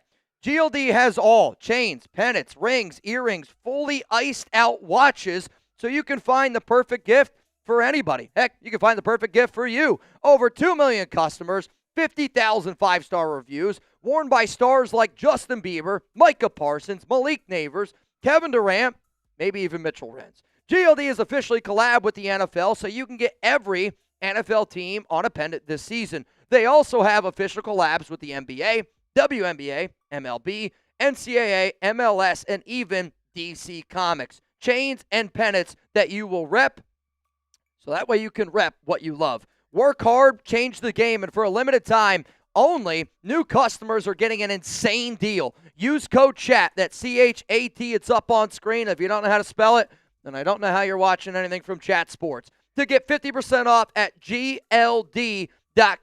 That's 50% off with code CHAT at GLD.com. After you purchase, they're going to ask you, where did you hear about us? Please tell them that Mitchell Renz, the Raiders Report, ended up sending you. But I've been getting a lot of people asking me, Mitch, where'd you get this chain? Where'd you get that chain? I personally think that they're off the hook. I used to wear a lot of chains back in my day. And the other thing that's really great about this GLD chain, obviously I got my Raiders on right now because I'm doing the Raiders Report. My wife, she loves the nation. I want you all to know that. But when we go out, she doesn't want me to wear the Raiders part. I can just take this part off. And now I got a really sick gold chain. My point is, if you're trying to be fresh here and you're trying to be fresh at home for the wife, I got you covered here. Use code CHAT, 50% off. That link's down in the comments and in the description of today's show. Let's go to the next reason here, why it's important to try to bring in Signetti for an interview. I think it's hard to argue who the best football coach is right now in college. There might be some people that say, hey, I think Kirk Signetti's the best coach on the planet. There's a few other coaches in the NFL that deserve an argument there, but I don't know how you don't say it's Signetti. And, you know, you go back, you look at a lot of great coaches through the times. The last time I can really, truly remember somebody fully transforming a program the way that Signetti has done with Indiana, I don't want to say Nick Saban in Alabama, but what's mind-blowing to me is Kirk Signetti about to turn Indiana into the next Alabama where everybody's going to want to go play for this guy? Because he's been solid at every spot he's been. He has transformed Indiana into a powerhouse. The Indiana Hoosiers in just 2 years. But you know what? He's done a lot of good things elsewhere. I'm from Pennsylvania, so I know IUPUI. It's Indiana University of Pennsylvania. They're in the PSAC, 53-17. They don't have a lot of great football going on in the PSAC. I'll tell you that right now. Elon, there was a 14-9 record, but if you looked at how bad Elon was before Signetti got there, 14-9 is extremely impressive. Then he goes to JMU, turns JMU, and I know JMU's been a powerhouse. I know they've won some championships, but he helped JMU go D1. And he helped JMU. I know that he wasn't the coach this past year, but James Madison just played in the college football playoffs. big reasons because of all the foundation and groundwork that Signetti laid before he ended up going to Indiana, where right now he's 26-2. And if you've watched the Hoosiers, they are the best coach team right now in college. I don't even think they have as much talent as some of the teams that they've gone out there and beat. But that team is so well disciplined. They are unbelievably a great football team. And when you hear Mendoza talk about them, he goes, we're a bunch of misfits. When I hear him say that, I instantly think of Al Davis back in the old days calling the Raiders misfits. I want a bunch of misfits because I'll tell you this, if Mendoza and Signetti and that team is a bunch of misfits, that's synergy. And we need synergy here on the Raiders. Let's go to the next reason here of why you got to bring him in for an interview. The Silver and Black, Brady and Spytek have already cast a wide net. They are bringing in young people that have no head coaching experience, like a Davis Webb, like a Nate Shieldhouse. They're bringing in past coaches that failed at the head coach level but have been great coordinators, like a Vance Joseph and a Matt Nagy. They're bringing in some of the top coordinators out there, like a Jesse Minter, like a Clint Kubiak. They're bringing in names that have just been fired, like a Kevin Stefanski. They're having conversations with John Harbaugh. So if you're already doing this wide cast of a net of all these candidates, if you plan on taking Mendoza number one, you gotta at least try to bring him in for an interview. And if interview's too strong of a word, Mark, break out the checkbook. Take him out to the fanciest dinner you can go. I know where you love to go to dinner. Take him where you ended up taking my buddy. Go out for dinner, have a good time, put it on the check, and whatever it is, you pick his brain until he literally goes, all right, I can't answer any more questions. Then here goes the final reason of why you should try to bring him in. We had so many people on this show say, hey, Signetti this, Signetti that. I didn't think it was even possible. And I apologize for answering a question so many times and, not going through and doing my homework. That's on me, and I'm going to take responsibility for that. That's why I'm doing today's show. But I also am somebody where I focus so much on the Raiders, I don't always focus on, Indiana football. My eyes have been glued on just Mendoza only. I didn't think that the buyout was going to be so doable for the Raiders. But again, Signetti signed an 8-year, $93 million extension in October 2025. I believe he's got a job for life. I know he doesn't have tenure. If you're Indiana and Signetti never wants to leave, you're not going to let him leave. If you want the Raiders to go out and steal Signetti from Indiana, it's a $15 million buyout if he leaves in 2026, which essentially means Mark Davis, he's got to get out the checkbook and he's got to be able to pay Indiana $15 million. I want to be clear here, though. I think if he approached Indiana and if Signetti approached Indiana and said, hey, the Raiders want me, they want me to do this job, they would go, how much more money do you want, Kirk? Because we'll give you more money if that's all it takes. They don't want to lose him. So in all honesty, I think it would be more than $15 million, which Mark obviously doesn't care. Moved on from Pete Carroll, was making a little bit over that. And when you look at the amount of money that Mark Davis is investing right now in guys that are not coaching for this team, Antonio Pierce, Josh McDaniels, John Gruden, Pete Carroll, Chip Kelly, there's probably a few more when you really talk about some of the more minor coaches. I mean, I'm looking at $50 million. So if you don't think that Mark Davis would spend a little bit of extra money to go out and get Kirk Signetti, I think you don't know Mark all that well, but I don't think it's as easy as saying, hey, $15 million buyout and a new contract. I do think Indiana would respond because when you look at the contract details that Indiana put in Signetti's contract, it was he could have an evaluation of market value after every year. You put that in there to make sure that Kirk knows if you want to be the highest paid coach, we're going to make you the highest paid coach every year if that's what it takes to keep you. And Indiana put their flag already there. Coming up next, though, I'm going to tell you what I think the deal could look like if Mark and if the Raiders could convince Signetti to be the next head coach of the Silver and Black. Before I get into that, though, I hope that this game silences all the doubters. I don't know how you still doubt Fernando Mendoza being a quarterback, but maybe this game will do it for you. This game is going to be a road game. It's going to be a road game. It's at Hard Rock Stadium in Miami. There is going to be a ton, and I mean a ton of Hurricane fans there. So if you're a doubter of Fernando Mendoza, maybe him winning a national championship on the road in Miami proves it to you. But you know what else? This is where he grew up. This is added pressure. He is a Miami kid. he is going to have all the lights on him. This is the biggest situation. If you can win a national championship, basically on the road against the hell of a Miami Hurricanes defense, I hope the critics stop coming for him because this kid is unbelievable. He is an elite passer. He's got incredible accuracy, and he's got it up here. If you want to watch Fernando Mendoza with me, I am going to be live 30 minutes before kickoff. Make sure you're subscribed. Make sure those notifications are turned on. We had over 127,000 people last week for this watch party. I think we might get 200,000. I know I'm not the only member of Raider Nation. Very excited to see Mr. Mendoza. So here is my projected contract for Signetti. $15 million buyout. So let's say Mark is paying $65 million in 2026, not even towards his own head coach's salary. It's a lot of money, right? Signetti, 64 years old. He signed that 8-year, $93 million deal with Indiana. In my mind, that 8 years is probably what Signetti is looking for in terms of how many years he wants to be coaching. So if I'm the Raiders, I go, okay, I'm going to make you the highest paid head coach in the NFL. That's $20 million per year. And I'm going to sprinkle in a little bit of what Gruden got because if I'm Signetti, the only way I'm leaving Indiana is if you guarantee me I ain't getting fired and I have a guaranteed 8 years. So 8 years, fully guaranteed, $20 million per year. It's an 8-year, $160 million. Add 160, add 65. That, to me, is what people should be thinking is essentially that Kirk Signetti deal. This would be the largest head coaching contract in the NFL. But I made this video knowing that I really don't think Signetti is going to leave Indiana. But I did want to make this video because I do think it's unbelievably important for Mark Davis, Tom Brady, and John Spytek to figure out a way to either A, bring him in for an interview, B, take him out to a nice dinner, C, maybe it's both. But if this organization, plans on drafting Fernando Mendoza number 1, you got to try everything in your power, and I mean everything in your power, to try to get an interview with Indiana head coach Kirk Signetti. So how sold are y'all on Mendoza at number 1 overall? Give me a 1 to 100.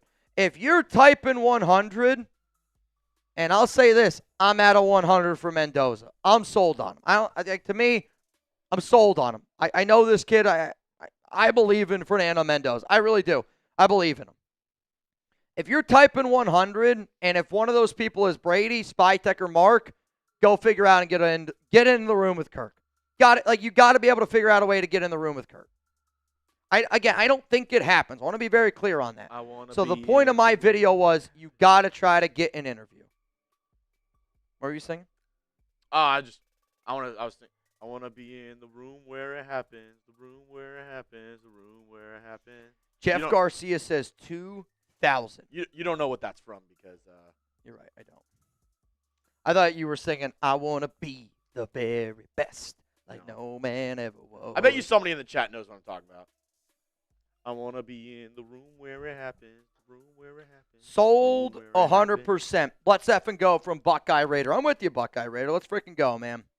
Rob, Pokemon. Well, again, you guys know I love Pokemon. I'm a Pokemon guy through and through. Pokemon guy through and through. He's a baller. He's a dog. Work ethics top notch. He just won't be stopped. I'm with you, Racer. Won't be stopped. Can't stop. Can't stop me from going through these super chats here on the Raiders Report. And a friendly reminder, we are going to be giving away a Fernando Mendoza jersey at the end of today's program. And if you want to get in our duck race, $20 Venmo, Mitchell Renz, 365. Mark and Talenko, y'all know ball. Uh-oh. What happened?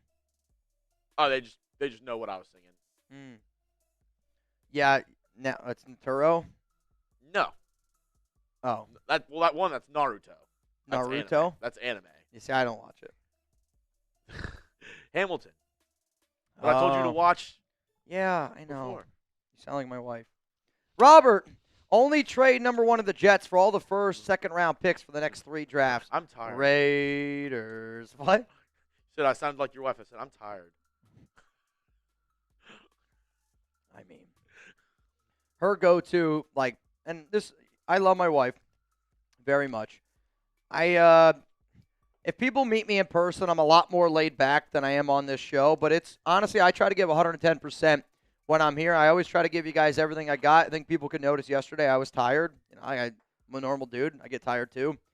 Her go-to is always, I feel like I get the leftovers. Like when I get home, I'm just tired, and she's like, you get so animated on the show. I'm like, you gotta start banging a little bit more. I'm just kidding. Robert, I hear you, man. John, question to Mitch and Chugs: did Spytech Brady ever check Brendan Carroll's credentials? Have you seen the bench warmers? I am 12. 12. He's got documentation. Again, to me, I think Pete Carroll is the perfect example of you can bring in a guy and he can have his resume. But the problem with Pete Carroll was he got too soft. He turned into Grandpa Pete instead of, Pete Carroll as a dad compared to Pete Carroll as a grandpa was kind of how this coaching staff went. And I think anybody out there that knows, think about the way that your dad is and think about the way that he's going to be as a grandpa. It's completely different. It's like he's screaming at you, and then it's like, as a grandpa, the kid messes up, and he's like, it's okay, come here, just give him a hug. And I think he was too afraid to point the finger at his own kid, because when you hear all the reports, when you see everything, players, coaches, agents all coming out with this, Pete didn't want to believe what he was being told. And then there was also so many players, people inside that organization, that were afraid to go to Pete Carroll about his kid because they were worried that Pete would punish them. Like that is a systemic problem. Suave, trade up for Peter Woods if he drops 20 or later. I mean, That's the DT from Clemson. I know the Raiders need some defensive tackle help. I would say right now off the top of my head that I think this is the guy who is probably the number one, definitely top 3 defensive tackle in this year's draft. I'm a guy that invests in the trenches. And if you told me the Raiders do everything I want them to do in free agency, and we're sitting there on draft day, if a guy like Peter Woods is available to you and you're like, you know what, we're going to try to move up, we're going to try to go get this guy, I'm not going to be mad about you moving up and going getting a DT. You got to be able to find a Christian Wilkins replacement. And I don't want to hear Christian Wilkins played at Clemson, so we can't do it. Stop. Very, very, very different situations. Stabler for president, no interest in the present offensive coordinator for the Indiana Hoosiers. I mean, this could be another person you got to entertain the idea of at least just bringing him in the room and talking to him. If you listen to the story of Indiana, it's like a Disney movie because the DC and the OC have been with Signetti since, I want to say, like IUP or Elon. And whenever they were first hired on to those organizations as the OC and DC, they've been with him every step of the way. They were getting paid like $8,000 a year. This is on me, Stabler for president. I realize Mike Shanahan is the Indiana offensive coordinator. I'm not going to lie to you. I saw Shanahan, and I didn't even put it together. Mike Shanahan's the offensive coordinator for Indiana. I think it's something you should entertain. But also, like Chugs is saying, they're not going to leave Signetti. They're not going to leave him. They also. That's on me. I blew over that earlier super chat. That's on me. Both the OC and DC got significant raises as well to stay with Indiana. Yep. Because they got some interest in the college ranks of being head coaches elsewhere. But, I mean, it's really rare in today's society to have something like this. But it seems like they're all kind of loyal to each other. I know. I'm an idiot, but it's the truth. When I saw you put Mike Shanahan, I literally thought you meant like the older NFL coach Mike Shanahan, because we talk so much about Shanahan trees. That's on me, dude. That's on me. Stabler says Mike Shanahan's making $2.3 million as the OC for Indiana. And if you look at it right now, I mean, this is what's cool. He was at IUP, his final year, Signetti's final year at IUP, he was there. Then he goes to Elon, coaches there for 2 years. Then he goes to James Madison, follows him. Obviously, James Madison stays, and now he's at Indiana. So, they've been together this entire time. And I don't want to say they probably feel some allegiance to Kirk Signetti or he's the reason why they're there, but they probably do feel some type of way about, sticking around with Signetti. I mean, if I'm Mike Shanahan and I just see, again, like I think sometimes, don't get me wrong, if the Raiders were to offer Mike Shanahan a lot of money, he's probably going to take that job, right? It's got to be a lot of money, though. It's a risk. There is obviously a risk in there. But if you're also Mike Shanahan, who is, how old is this guy? Mike Shanahan, Indiana OC age. Let's see. He is, problem is I keep typing in Mike Shanahan age and it gives me 73 years old. So he's 36 years old, okay? 36 years old, Signetti 64. If you stick it out at Indiana, you're going to be the next head coach of that program. Yes. And I also think this. If there's some guys that, to be honest with you, want to stay in college. If you stay with Signetti and you're able to stay with him, there's going to be another program. I mean, you already know. There's going to be a program like in Alabama, like, I don't know, LSU, Florida. I don't know. That's going to go, oh, we're going to offer you all of this. And there are a lot of guys that like the college game a lot more than the NFL because I think college coaches are more the face than NFL. NFL is a lot more players, I would say. There's certain teams. That's on me, though. I saw Mike Shanahan, and I literally went to 73-year-old Mike Shanahan. Raider Tone, draft wide receiver Omar Cooper Jr. in the 3rd round. He is a dog, and Mendoza's other wide receiver from Indiana. He's a hell of a player. I agree with you. Again, though, like to me, if you draft Omar Cooper Jr., right, you're investing a high pick in a receiver. Not saying we don't need receivers. We clearly do. But, I mean, if they did it, I wouldn't be mad. I guess I just, in my mind, and this is where I'm kind of effing up at times when I answer questions like this, in my mind, I want them to invest heavily on offense in free agency and then go heavily defense in the draft. Like that makes a lot of sense to me. But Omar Cooper Jr. in the 3rd, maybe he falls to the 4th round. I personally don't think that he does fall to the 4th, but for you to use the 3rd, that tells me then if they were to draft a guy like Omar Cooper in the 3rd, maybe a draft an Elijah Surratt in the 2nd, you got 3 4th-round picks. To me, then, you're using those picks, and you're trying to move up to go get another player that you can really depend on defense that you could start right away. Ace Boy, that shirt is tough. Where did you get it? I think it was chatsports.com/Raiders shirts. That's the link. I've had it for a while. I will be honest with you. It looks great. The only thing I hate about this shirt, it's extremely uncomfortable. So this part is all connected. Bothers me. These patches, I like the patches. I thought they'd be a little bit more smooth, but they're kind of awkward. I'm being honest. I wear the shirt because I like the way that it looks, but you guys can probably see, it's actually not a very comfortable shirt, but it does look cool. Wrong way, John Harbaugh to the Steelers. I mean, that would be unbelievable story, but I don't see it happening. June, pick at Signetti's brain about Mendoza at least. Exactly. That's the point of the video that I just make was, if you plan on drafting Mendoza, how the hell do you not sit down with Kirk Signetti? I don't know how you don't do it. Castro, Mitch, I want to know why you're so sold on Clint. Just curious. Seattle is clearly carried by the defense. I do think he's a good OC, not a leader of men. Let's get Saleh. Appreciate you as always, bro. I think when you're talking about a candidate, you got to look at the entire picture. And let's also not act like Clint Kubiak in that offense hasn't been really good. Because if I'm the Raiders, and you got to think about, we'll say the decision makers. Tom Brady, based on reports, based on rumors, was not sold on Sam Darnold. There's only ever been 2 quarterbacks in NFL history to win back-to-back seasons with 14 wins. Tom Brady, Sam Darnold. If I'm Brady and I'm going, man, I don't know if I was all that sold on Darnold, and then he goes and he does what he does, and he goes and he wins 14 games. I mean, Darnold still 25 touchdowns, 14 picks, over 4,000 yards. Definitely not as good as what he did the year before, but it's the offense that they run.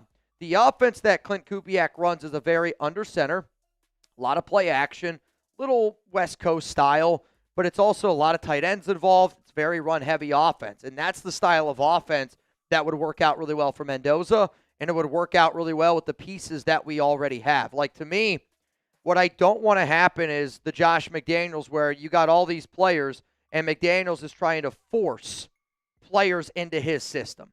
I think Clint Kubiak's going to be able to run his system because the players we already have are going to do a really good job of being able to fit to that system.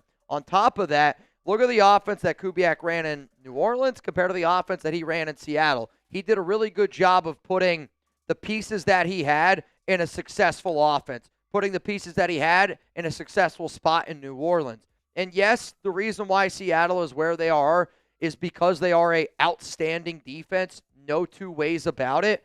But you also have to be able to call the proper game. And sometimes I think the Seahawks offense, I don't want to say holds back a little bit, but they play extremely conservative football because they know their defense is going to be able to hold it down. Clint Kubiak helps Mendoza develop into the quarterback that we're hoping that he turns into. That's my argument. Mitch, who was your first coaching domino to fall? Phenomenal question. I think it's going to be Harbaugh. No, I think it's going to be the Titans. They've interviewed so many people. You think they hire people, somebody first? And I think their coaching net is different than everybody else's. Like, everybody seems to be going after the same, 5-6 names, where I could see the Titans going out and hiring, honestly, you know who I think makes a lot of sense for the Titans if they want to go out on a limb and maybe, I don't know if they want to go offense or defense, but Mike McDaniel. I was just going to say Mike McDaniel. The only reason why I'm going to say John Harbaugh is because I would say Harbaugh's at the top of the list for a lot of teams out there. Yeah. I don't know if Mike McDaniel necessarily is. So to me, yes, Mike McDaniel's a domino, and that's going to be one of the jobs. But I don't think Tennessee has any impact on, who we hire. Yeah, maybe the NFL domino, I think Titans are the first team that hires their head coach. And also, the biggest domino, wherever John Harbaugh And goes. you also have to think, the Titans have had the longest time. They fired their coach in week 8. Yeah. So they've had the whole season and then now to do their coaching search. So if they're not ahead of the game or at least have somebody zeroed in, the Titans actually suck as an organization. They do actually suck, though, as an organization. Let's go to Ryan Campbell. Also, I'm just going to go fill up my water real quick. Ryan, I'll be right back. Give me 60 seconds, y'all. I just got to go get my water. It's okay. You're good. Sorry. Here we go. I'll be right back. And I just switched off of Ryan. Sorry. I just got my Came Here to Bang shirt today. Can't wait to wear it in public. I'm rooting for a team that hasn't won a Super Bowl in a while or never. Let me know. Who do you want to win the Super Bowl out of all the teams right now that are in it? Let me know down below in the comment section. Who do you want to win the Super Bowl out of all the teams that are still able or that are still in it to win it this year? And I'll put up the schedule if yes. I'll put up this weekend schedule so you can see all the teams that are still in it as well. Also, Ryan, shout out to you, man, and shout out to everybody that just came here to Bang shirt and allowed us and helped us be able to make the trip to the Bay for right around the Super Bowl. I can't wait. I can't wait to meet some people. I can't wait to shake some hands. And if you got a shirt, you better wear it to that event. If you wear the shirt, obviously I'll sign it. I mean, if you guys want us to sign anything, I will. All I ask is, just bring your own Sharpie, bring your own stuff for it to sign. We get asked a lot. I'm not going to care. These are the teams that are in it. Okay. Let us know who do you want to win it all. I mean, what's so funny to me is I know who I want to go to the conference championship games. It's got to be Buffalo and Houston in the AFC side. On the NFC side, Seattle and Chicago. Like, if you told me the happiest version of me, it's Buffalo against Houston, it's Seattle against Chicago. That's the happiest version. Worst case, obviously, is the inverse of that. Yeah. I would hate myself if it was Broncos, Patriots, 49ers, and Rams. I'd actually hate myself. I would hate myself. That would be awful. What do y'all think? I see a lot of Buffaloes. And that's kind of where I am. I am at the point where I want the Bills, the Texans, Bears. Those are my top 3. If Buffalo's able to beat the Broncos, hilarious. I told their top 2 receivers. I can't wait. I mean, Shakir's one of their top 2. Yeah. But 2 of their starting receivers both tore their ACLs this week. Shavers, Gabe Davis. I think, we will be live. I'll be live for the Bills-Broncos game. If I had to say out of all the games that I'm going to be live for in this round, I'll be Bills-Broncos, Texans-Patriots. I'll also be live for Seahawks up against the Niners. I think the amount of people that are going to watch that Bills stream with us will be the most. I think people might get the craziest on Texans because of you. And then I could argue. Obviously for me it's Texans, but the game that I'm most interested to watch in this slate, which I think it's a pretty good one, Broncos-Bills. Because if the Bills... Oh, absolutely. The Bills, with everything they got going on, if they're able to win in Denver... I know. And I want to be right on me saying, Denver to me is the worst 1 seed I've ever seen. They have an unbelievable defense. It's going to come down to Bo. I literally think what you're going to see is a team that carries Bo Nix or a team being carried by Josh Allen. Yeah, and who's going to win? I already told you the 2 receivers on the practice squad that the Bills are probably going to pull up if they don't sign somebody off the street, but I imagine they probably, at this point, probably just elevate guys from the practice squad. Yeah. McCole Hardman, and Christian Wilkerson. I'm trying to see... is there any random, are there any, random people that they could just call and be like Amari Cooper? I know Amari Cooper retired from the Raiders, but he was recently with Buffalo. Are they hey, man, do you want to come try to play? He sucked with Buffalo last year. Oh, he was bad with Buffalo. Watching him play on Buffalo was why I sat up here on this show, and I was like, I don't think Amari Cooper is the guy that y'all think he is. Let me see. Top available NFL free agents. Let's see. Let's look at some names. Alan Lazard. I don't think. Michael Gallup. Michael Gallup would be interesting. Can you send me that list? Because every time I type in top free agents, I'm getting it. I don't know if it's necessarily updated all the way. You know who would be an interesting one, Mitch? Who? OBJ. OBJ would be super interesting. That's what I was looking for. Tight Deontay ends. Johnson. Yeah, there's not many names on here that are. Hunter Renfrow would be something, but I don't even think Hunter's. Robert Woods. Again, we're talking about. I hate to admit it, bottom of the barrel. Kyle Phillips, Raiders legend. Kyle Phillips, also Colin Johnson, Raiders legend. There are some interesting names on Deontay Johnson. I know. Scrub. A mega cooler. The Ravens owner said if Harbaugh goes to the Steelers, they'll sign Tomlin in return. That would be hilarious to see happen. I don't know if that's... I'm not saying he didn't say it. I don't believe it, though. Because I feel like... You're going to make a move not what's best for your team, but just out of spite? That's what I mean. That doesn't make any sense. There are certain moves that, you firing Harbaugh I think, is a sign that you're trying to go in a different direction. You're trying to go young and innovative because you haven't been able to win in the playoffs. So you're going to hire a guy who's hasn't been able to win in the playoffs recently out of spite. It'd be hilarious. I don't disagree with you. Miles would love to see C.J. Allen, Torian York, Perkins, Rodriguez in Super Bowl. Our linebacker core has desperately needed talent for years. We always get picked apart in the middle of the field. Oh, silver and black. Oh, you're right. These are all Rodriguez is prospects. The Texas Tech linebacker. Torian York, yep. C.J. Allen. C.J. Allen is what, Bama? I have not looked at draft linebackers Bama, Georgia, C.J. Allen. I mean, I agree with you that we've been getting picked apart, and we do need to be able to add some talent. Think Perkins is Harold Perkins from LSU, but I don't know if he's eligible this year. I don't know. Let me see. I mean, I'm looking at top linebackers right now. Sony Styles, C.J. Allen.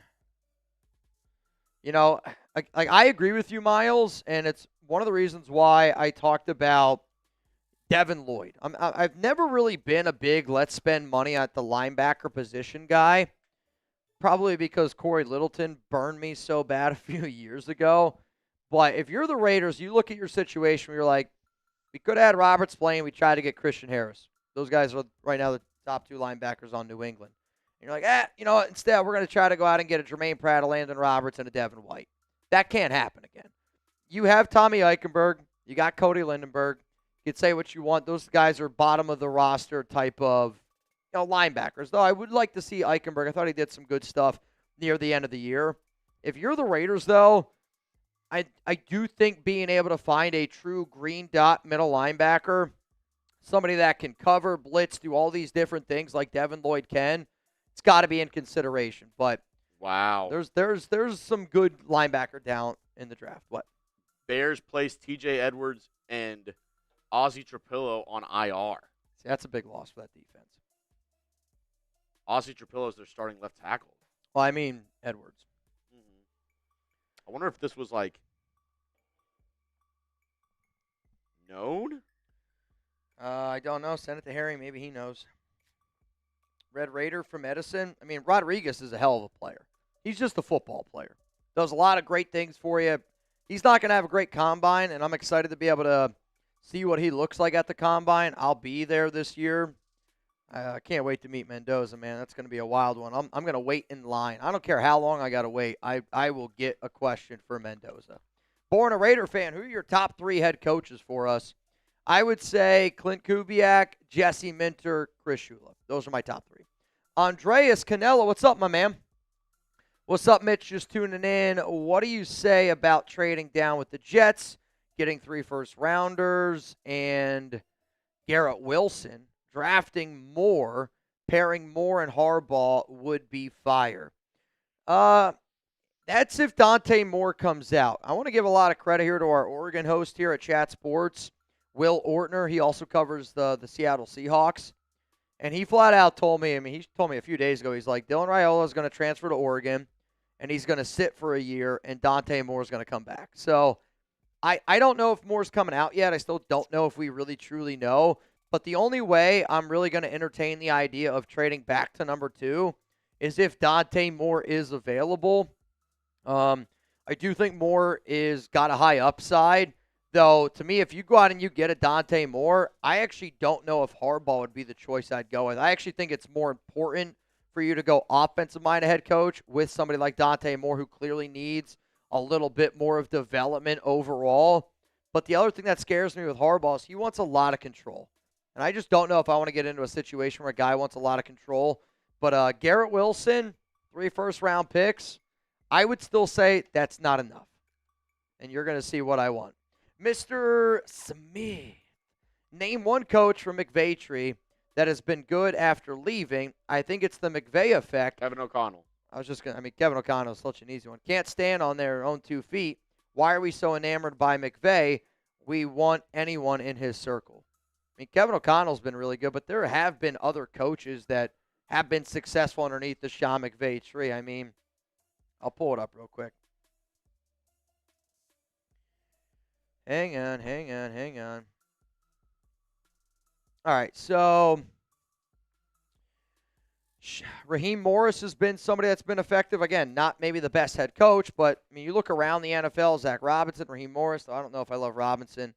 Liam Cohn's got some ties. Matt LaFleur, I think, is a very well-respected coach.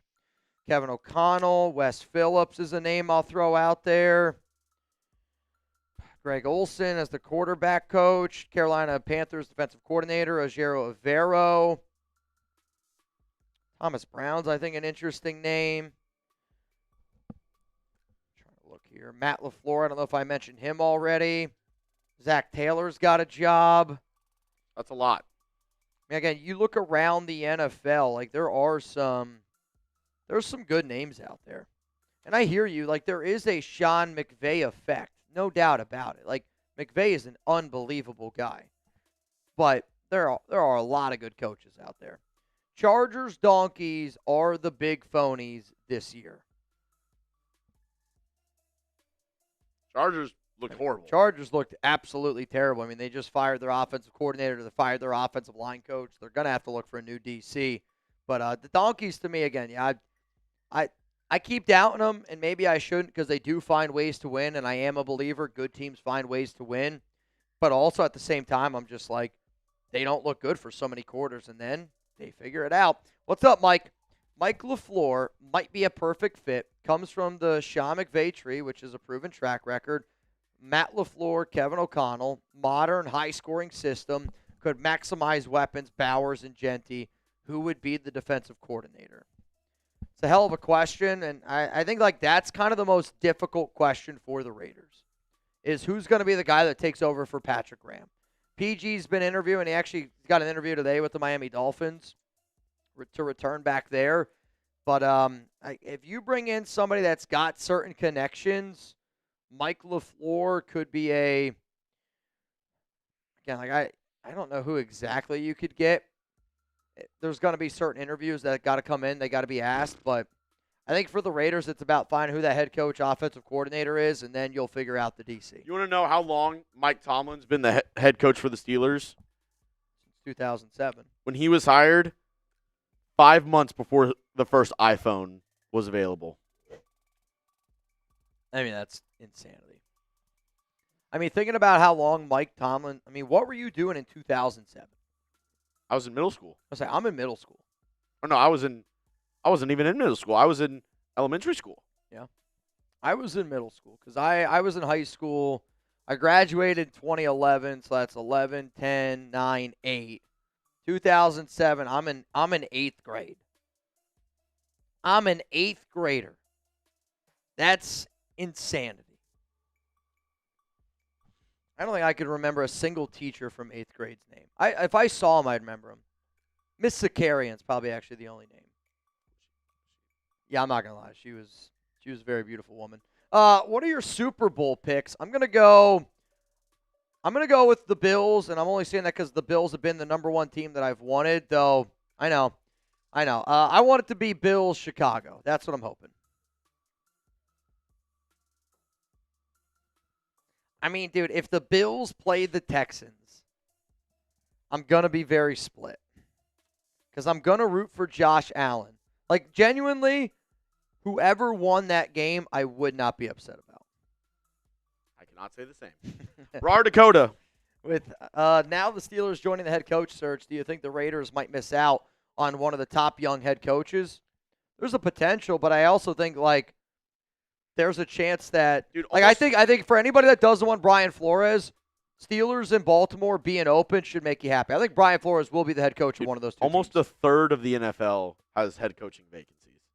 Yeah, there's a lot of supply and demand out there. Like they should force the NFL and all the teams to wait for almost like a free agency where it's like head coaching opens and everybody signs on the same day. Wild. I also think this, though. Like, to me, I know that Jesse Minter is somebody very high up. But there's a lot of people out there that want the Raiders to go offensive-minded head coaches. There's a lot of – because Pittsburgh and Baltimore – no chance Raiders edge. I do think are defensive-minded organizations. If you don't want the Raiders to hire a defensive-minded head coach, I think they're going to take 2 defensive-minded head coaches off the board. Raiders edge, no chance the Steelers – hire within for their head coach. Their OC, Arthur Smith, has been awful. Stinks. Their DC, Terrell Austin, has not done a good job. Terrell Austin has done a terrible job. That's got a defense. It's got tons of talent on it. Yes, there's been injuries, but that defense has been terrible. I don't see that. Quinn. Derek Carr for quarterback coach for Fernando. I'm in. I love that idea. To me, the only way this happens is if Clint Kubiak is the Raiders head coach. It's the only way. I think it's the literal only way that this The happens. stars. All right, y'all, so here's what's going to happen here. I'm going to get into another segment here on the Raiders Report. As soon as this segment is over, we will answer more Super Chats. We will continue to answer questions here on the program to the 900 people that are here in the building. We went live a little bit earlier because the breaking news happened that the Pittsburgh Steelers and Mike Tomlin decided to part ways. Because they decided to part ways, I knew a lot of people were going to be asking about it, and we've been answering a lot of Tomlin, a lot of head coaching questions here on today's show. That's not the only thing we're doing, though. We will be giving away a Fernando Mendoza jersey at the end of the program. If you send in Super Chats today, you're going to get raffle tickets. This next show, it's going to be real awkward if this actually does happen and we have, like, people walking around with Fernando Mendoza shirts. I agree. The Raiders end up trading the number 1 overall pick. That's going to be wild. And I want to be clear. I don't want the Raiders to trade the number 1 overall pick. Not only are we going to be giving away a Mendoza jersey, and also if you got in the raffle yesterday for the Mendoza jersey, we are carrying over all those raffle tickets because I forgot to do the jersey raffle at the end of yesterday's game, and I felt really, really bad about it, so we're just going to continue it today. If you want to get in our duck race, it's a $20 Venmo at Mitchell Renz 365. Right now you have a chance to win $90 on today's program. This next segment is going to be around trading the number 1 pick. You guys wanted it. I'm a man that always tries to deliver what the nation wants, but I want to be extremely clear. I have no interest in trading the number 1 pick unless you give me trades like you're about to see. And these trades aren't going to happen. I'm just telling you. Not gonna happen. You ready? Y'all ready? All right, let's get it popping. What? Sorry. This is Prize Picks. Prize Picks. And then I'll get to all the Super Chats again. This is crazy. The Steelers have had 4 head coaches since 1966. 3 coaches since 1969. The Raiders have had 6 head coaches since 2021. I mean, that's literally built different. All right. Let's get it popping here on the Raiders Report. Raider Nation, answer this question for me. What would you do? Would you draft Fernando Mendoza, number 1 overall, or would you trade down type TD? I'm going to be giving you my answer to this question coming up here in just a moment. But at the end of the day, I make content for the nation. And if you've wondered, should the Raiders trade the number 1 overall pick? You're in the right spot. Because coming up today, I'm going to tell you what I would want for that number 1 pick.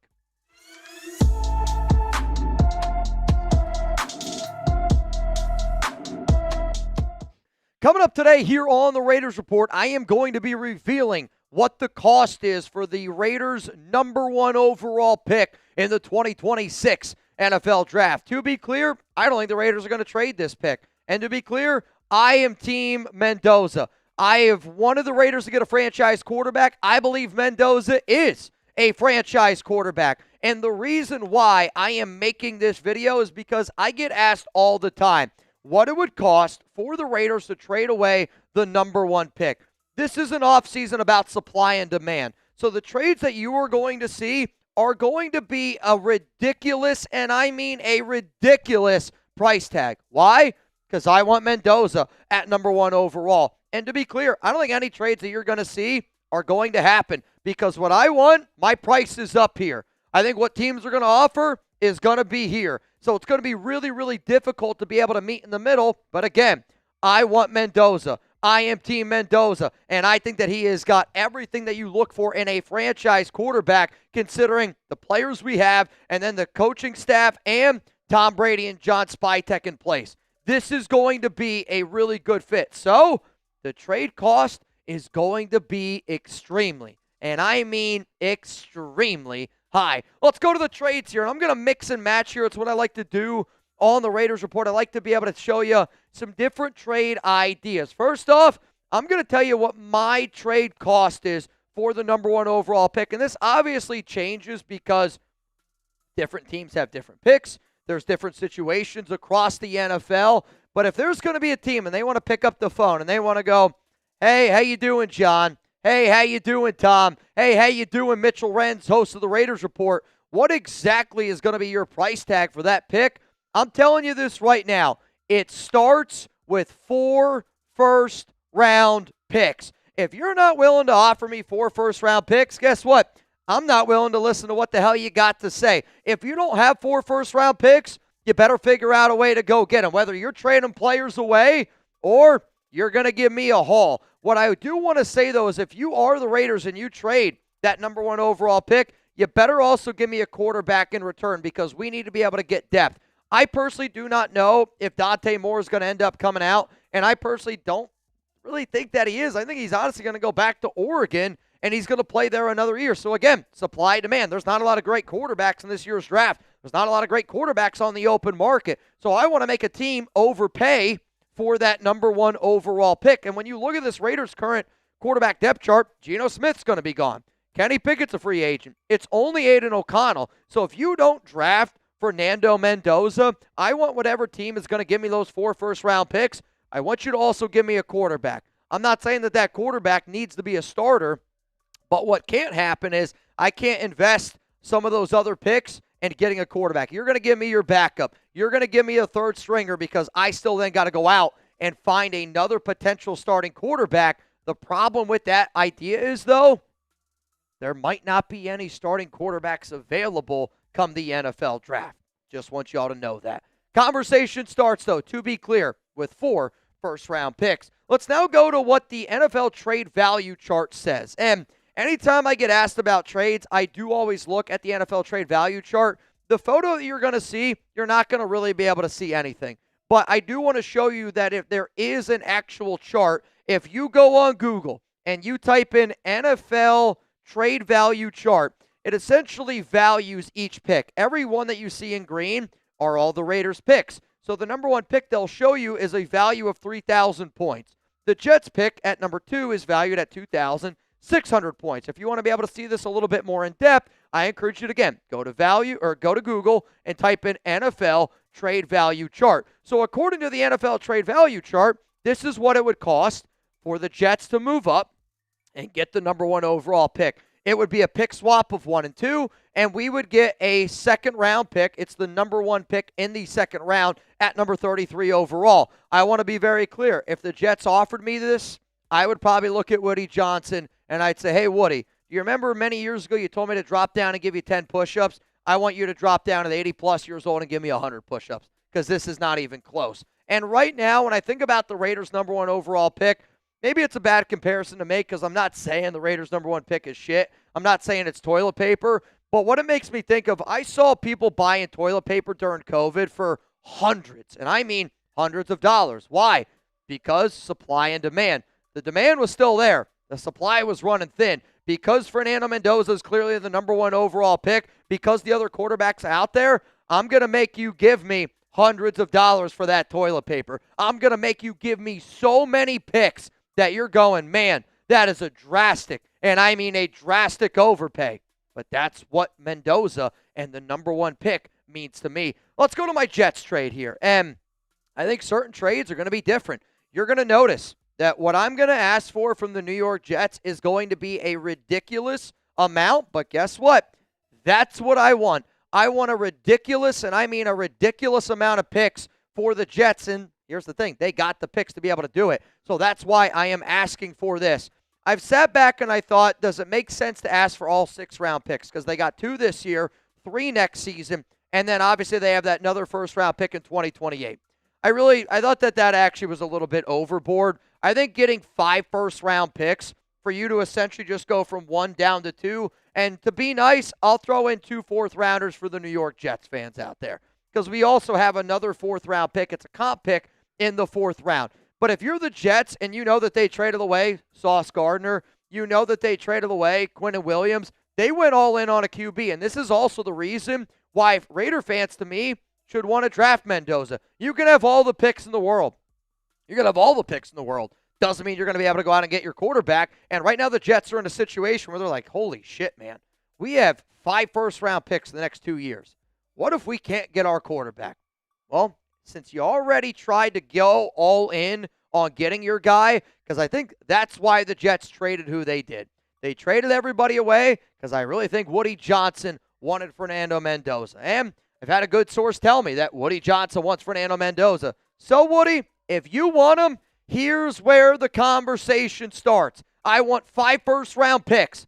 5 first-round picks to get that conversation going. And then, if he ended up doing this, I think it would be a certain player in mind for the Silver and Black, which I will talk about here in just a little bit. If you do not know, I want the Jets to overpay for Mendoza, but at the end of the day, I still want Mendoza to be a Raider. He's going to be the number 1 overall pick, and the number 1 fantasy sports app out there, it's Prize Picks. Make player picks, have fun, whether you're watching hoops action, maybe you're watching a little bit of college. I can't wait to see Mendoza go up against Miami in the Natty. And I'm going to be going on more. I'm going to be doing a Mendoza stack. I can't wait to get it going because on Prize Picks, how you play, it's up to you. And if you want flexibility, choose a flex play where you can get paid even if one of your picks misses. And if you want the biggest payouts, go for the power play. No matter your play, Prize Picks is a great way to put your takes to the test. Now, since the Natty is a little bit away,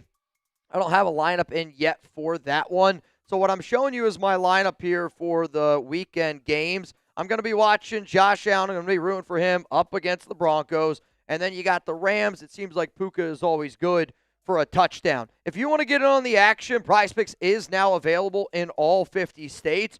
Prize Picks puts their members first, so all withdrawals are fast, safe, and secure. Prize Picks accepts most major payment methods, making deposits into your account quick and easy this sports season. Download the Prize Picks app today. Make sure that you use code CLNS to be able to get $50 in lineups after you play your first $5 lineup. That's code CLNS to get $50 in lineups after you play your first $5 lineup. Prize Picks, it's good to be right. Let's go to the next number 1 trade draft idea that I got. I had a source tell me that one of the Raiders owners told him that he had conversations with somebody from the Tennessee Titans, and because the Titans were getting ready to do all these different changes, that they were willing to trade away Cam Ward. All right, so if you want the number 1 pick, you're going to go get Mendoza. Let's get a little bit interesting here. Here's the trade that I would want. And again, Tennessee ain't going to give us all this, but if Tennessee wants the number 1 pick, this is what I want in return. I want number 4, and I want your second-round pick that's 35 overall. I also want your first-round pick next season, 2027. On top of that, I want Cam Ward, and I want Jeffrey Simmons at defensive tackle. There's no person on the planet that works for Tennessee that's going to give us this. And I know that. I think you guys know that. What do you say? If I was the Raiders, I would absolutely accept this deal. You're getting one of the best defensive tackles in the NFL at 28 years old. You're getting a hell of a quarterback in Cam Ward, and I make an argument. Cam Ward's more athletic than Mendoza, but Mendoza I do think fits better with what we have. But if you were the Raiders and you were to go out and get more of a spread you out type of offensive coordinator, like Davis Webb with Cam Ward, I actually think it would be really interesting from an OC standpoint. But you get a first-round pick, you get a second-round pick, you get a first-round pick next season. But that's what I'm saying. What I want is up here. What I think people are willing to offer me is going to be here. There's going to be such a big middle ground that Tennessee's going to laugh at me. And that's okay, because the only way I'm giving up the number 1 overall pick is if you overpay like toilet paper during COVID type of overpay. Let's then go to the final trade here on this show. It's a prep for the future. Prep for the future type of trade. And the only team that I really think allows the Raiders to do this prep for the future trade is, again, the New York Jets. So if any Jets fans out there got mad at the first trade that I threw out there, like, that's ridiculous, maybe this one makes you feel a little bit better. We're just going to swap 1 and 2. So you get number 1, I get pick number 2. I want all 3 of your first-round picks in 2027, and I also want a first and a second-round pick in 2028. To me, the only way that the Raiders do a trade like this is for 1 player and 1 player only.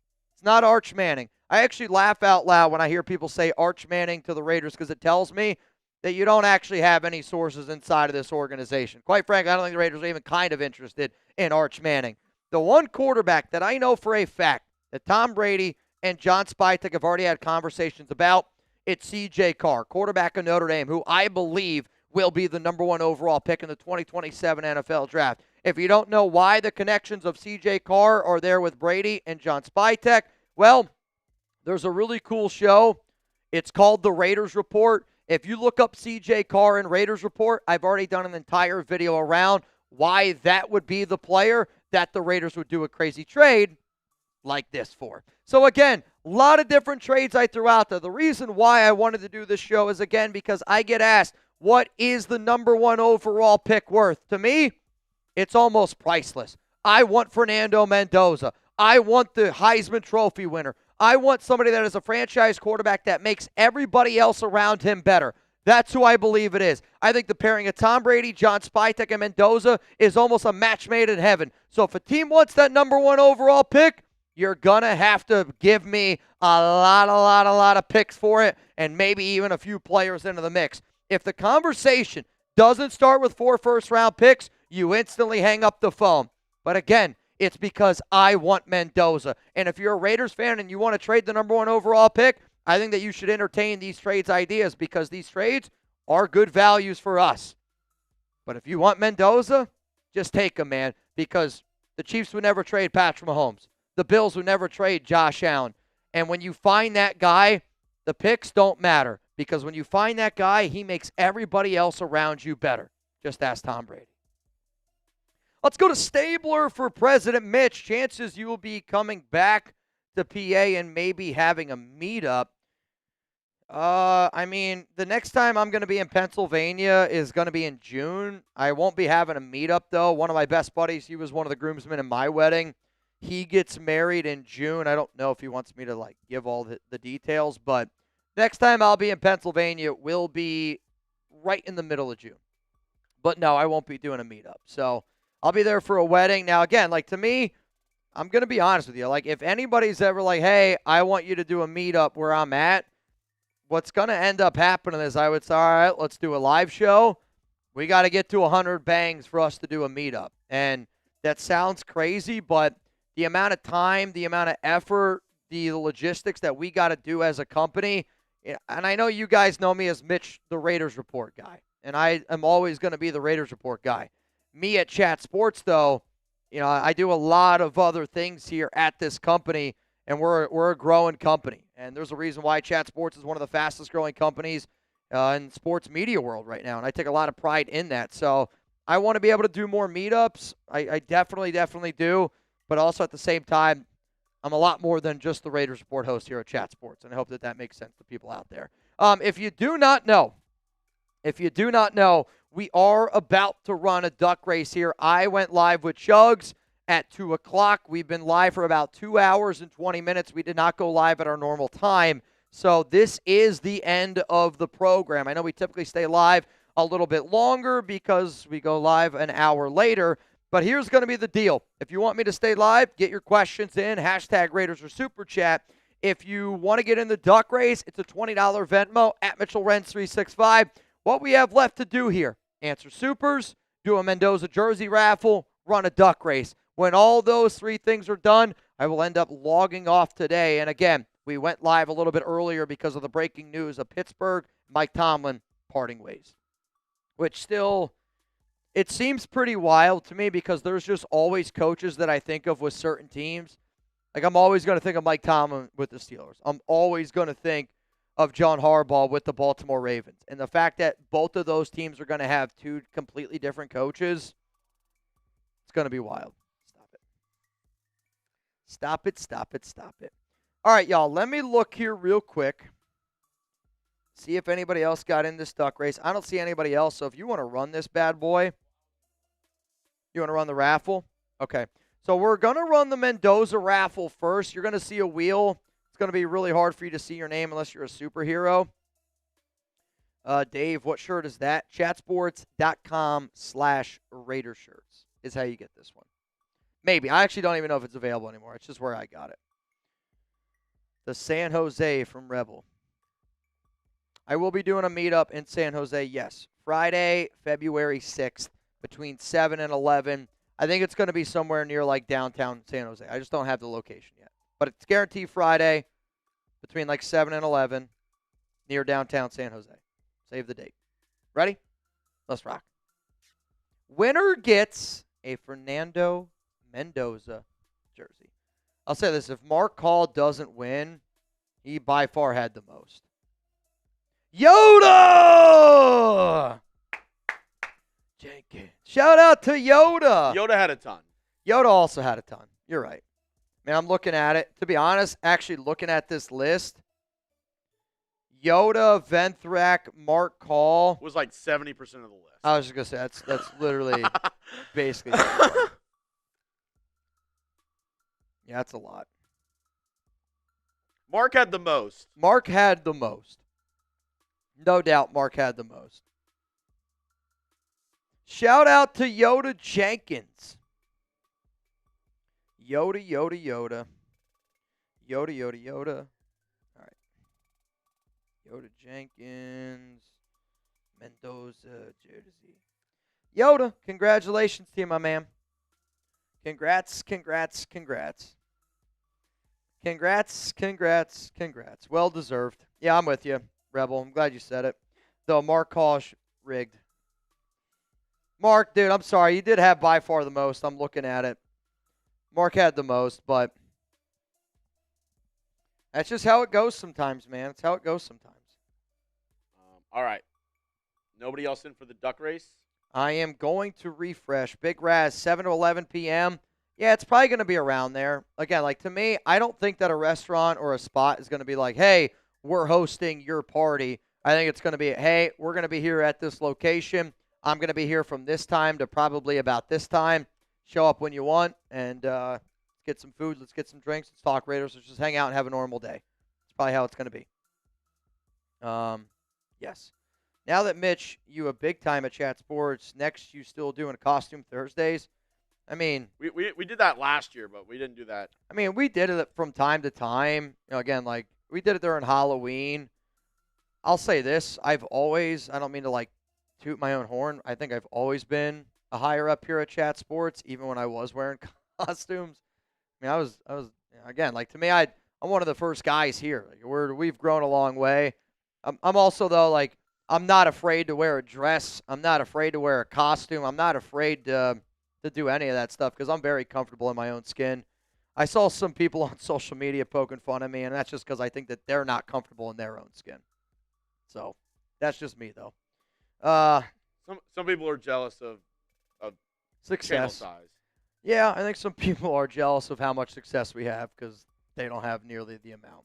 And they definitely distort the past. Without a doubt, they distort the past. But, again, I think when people can't look at the actual picture, it's sad, but that's just how it goes, man. That's life. You know, the ugliness comes out. Shep, F it. I don't know how this even got through. Tomlin head coach, Harbaugh DC, Gruden OC. That's an F it, all right. Cheers to you. Cheers to you. All right. Last refresh, and then we're going to run this duck race. Oh, man. Last refresh. I'm looking. And, of course, people wait till the last moment. All right. We got a few. Winner will go over $100 here. I got Adrian Rod in. Eric Tillotson in. Philip Bogert in.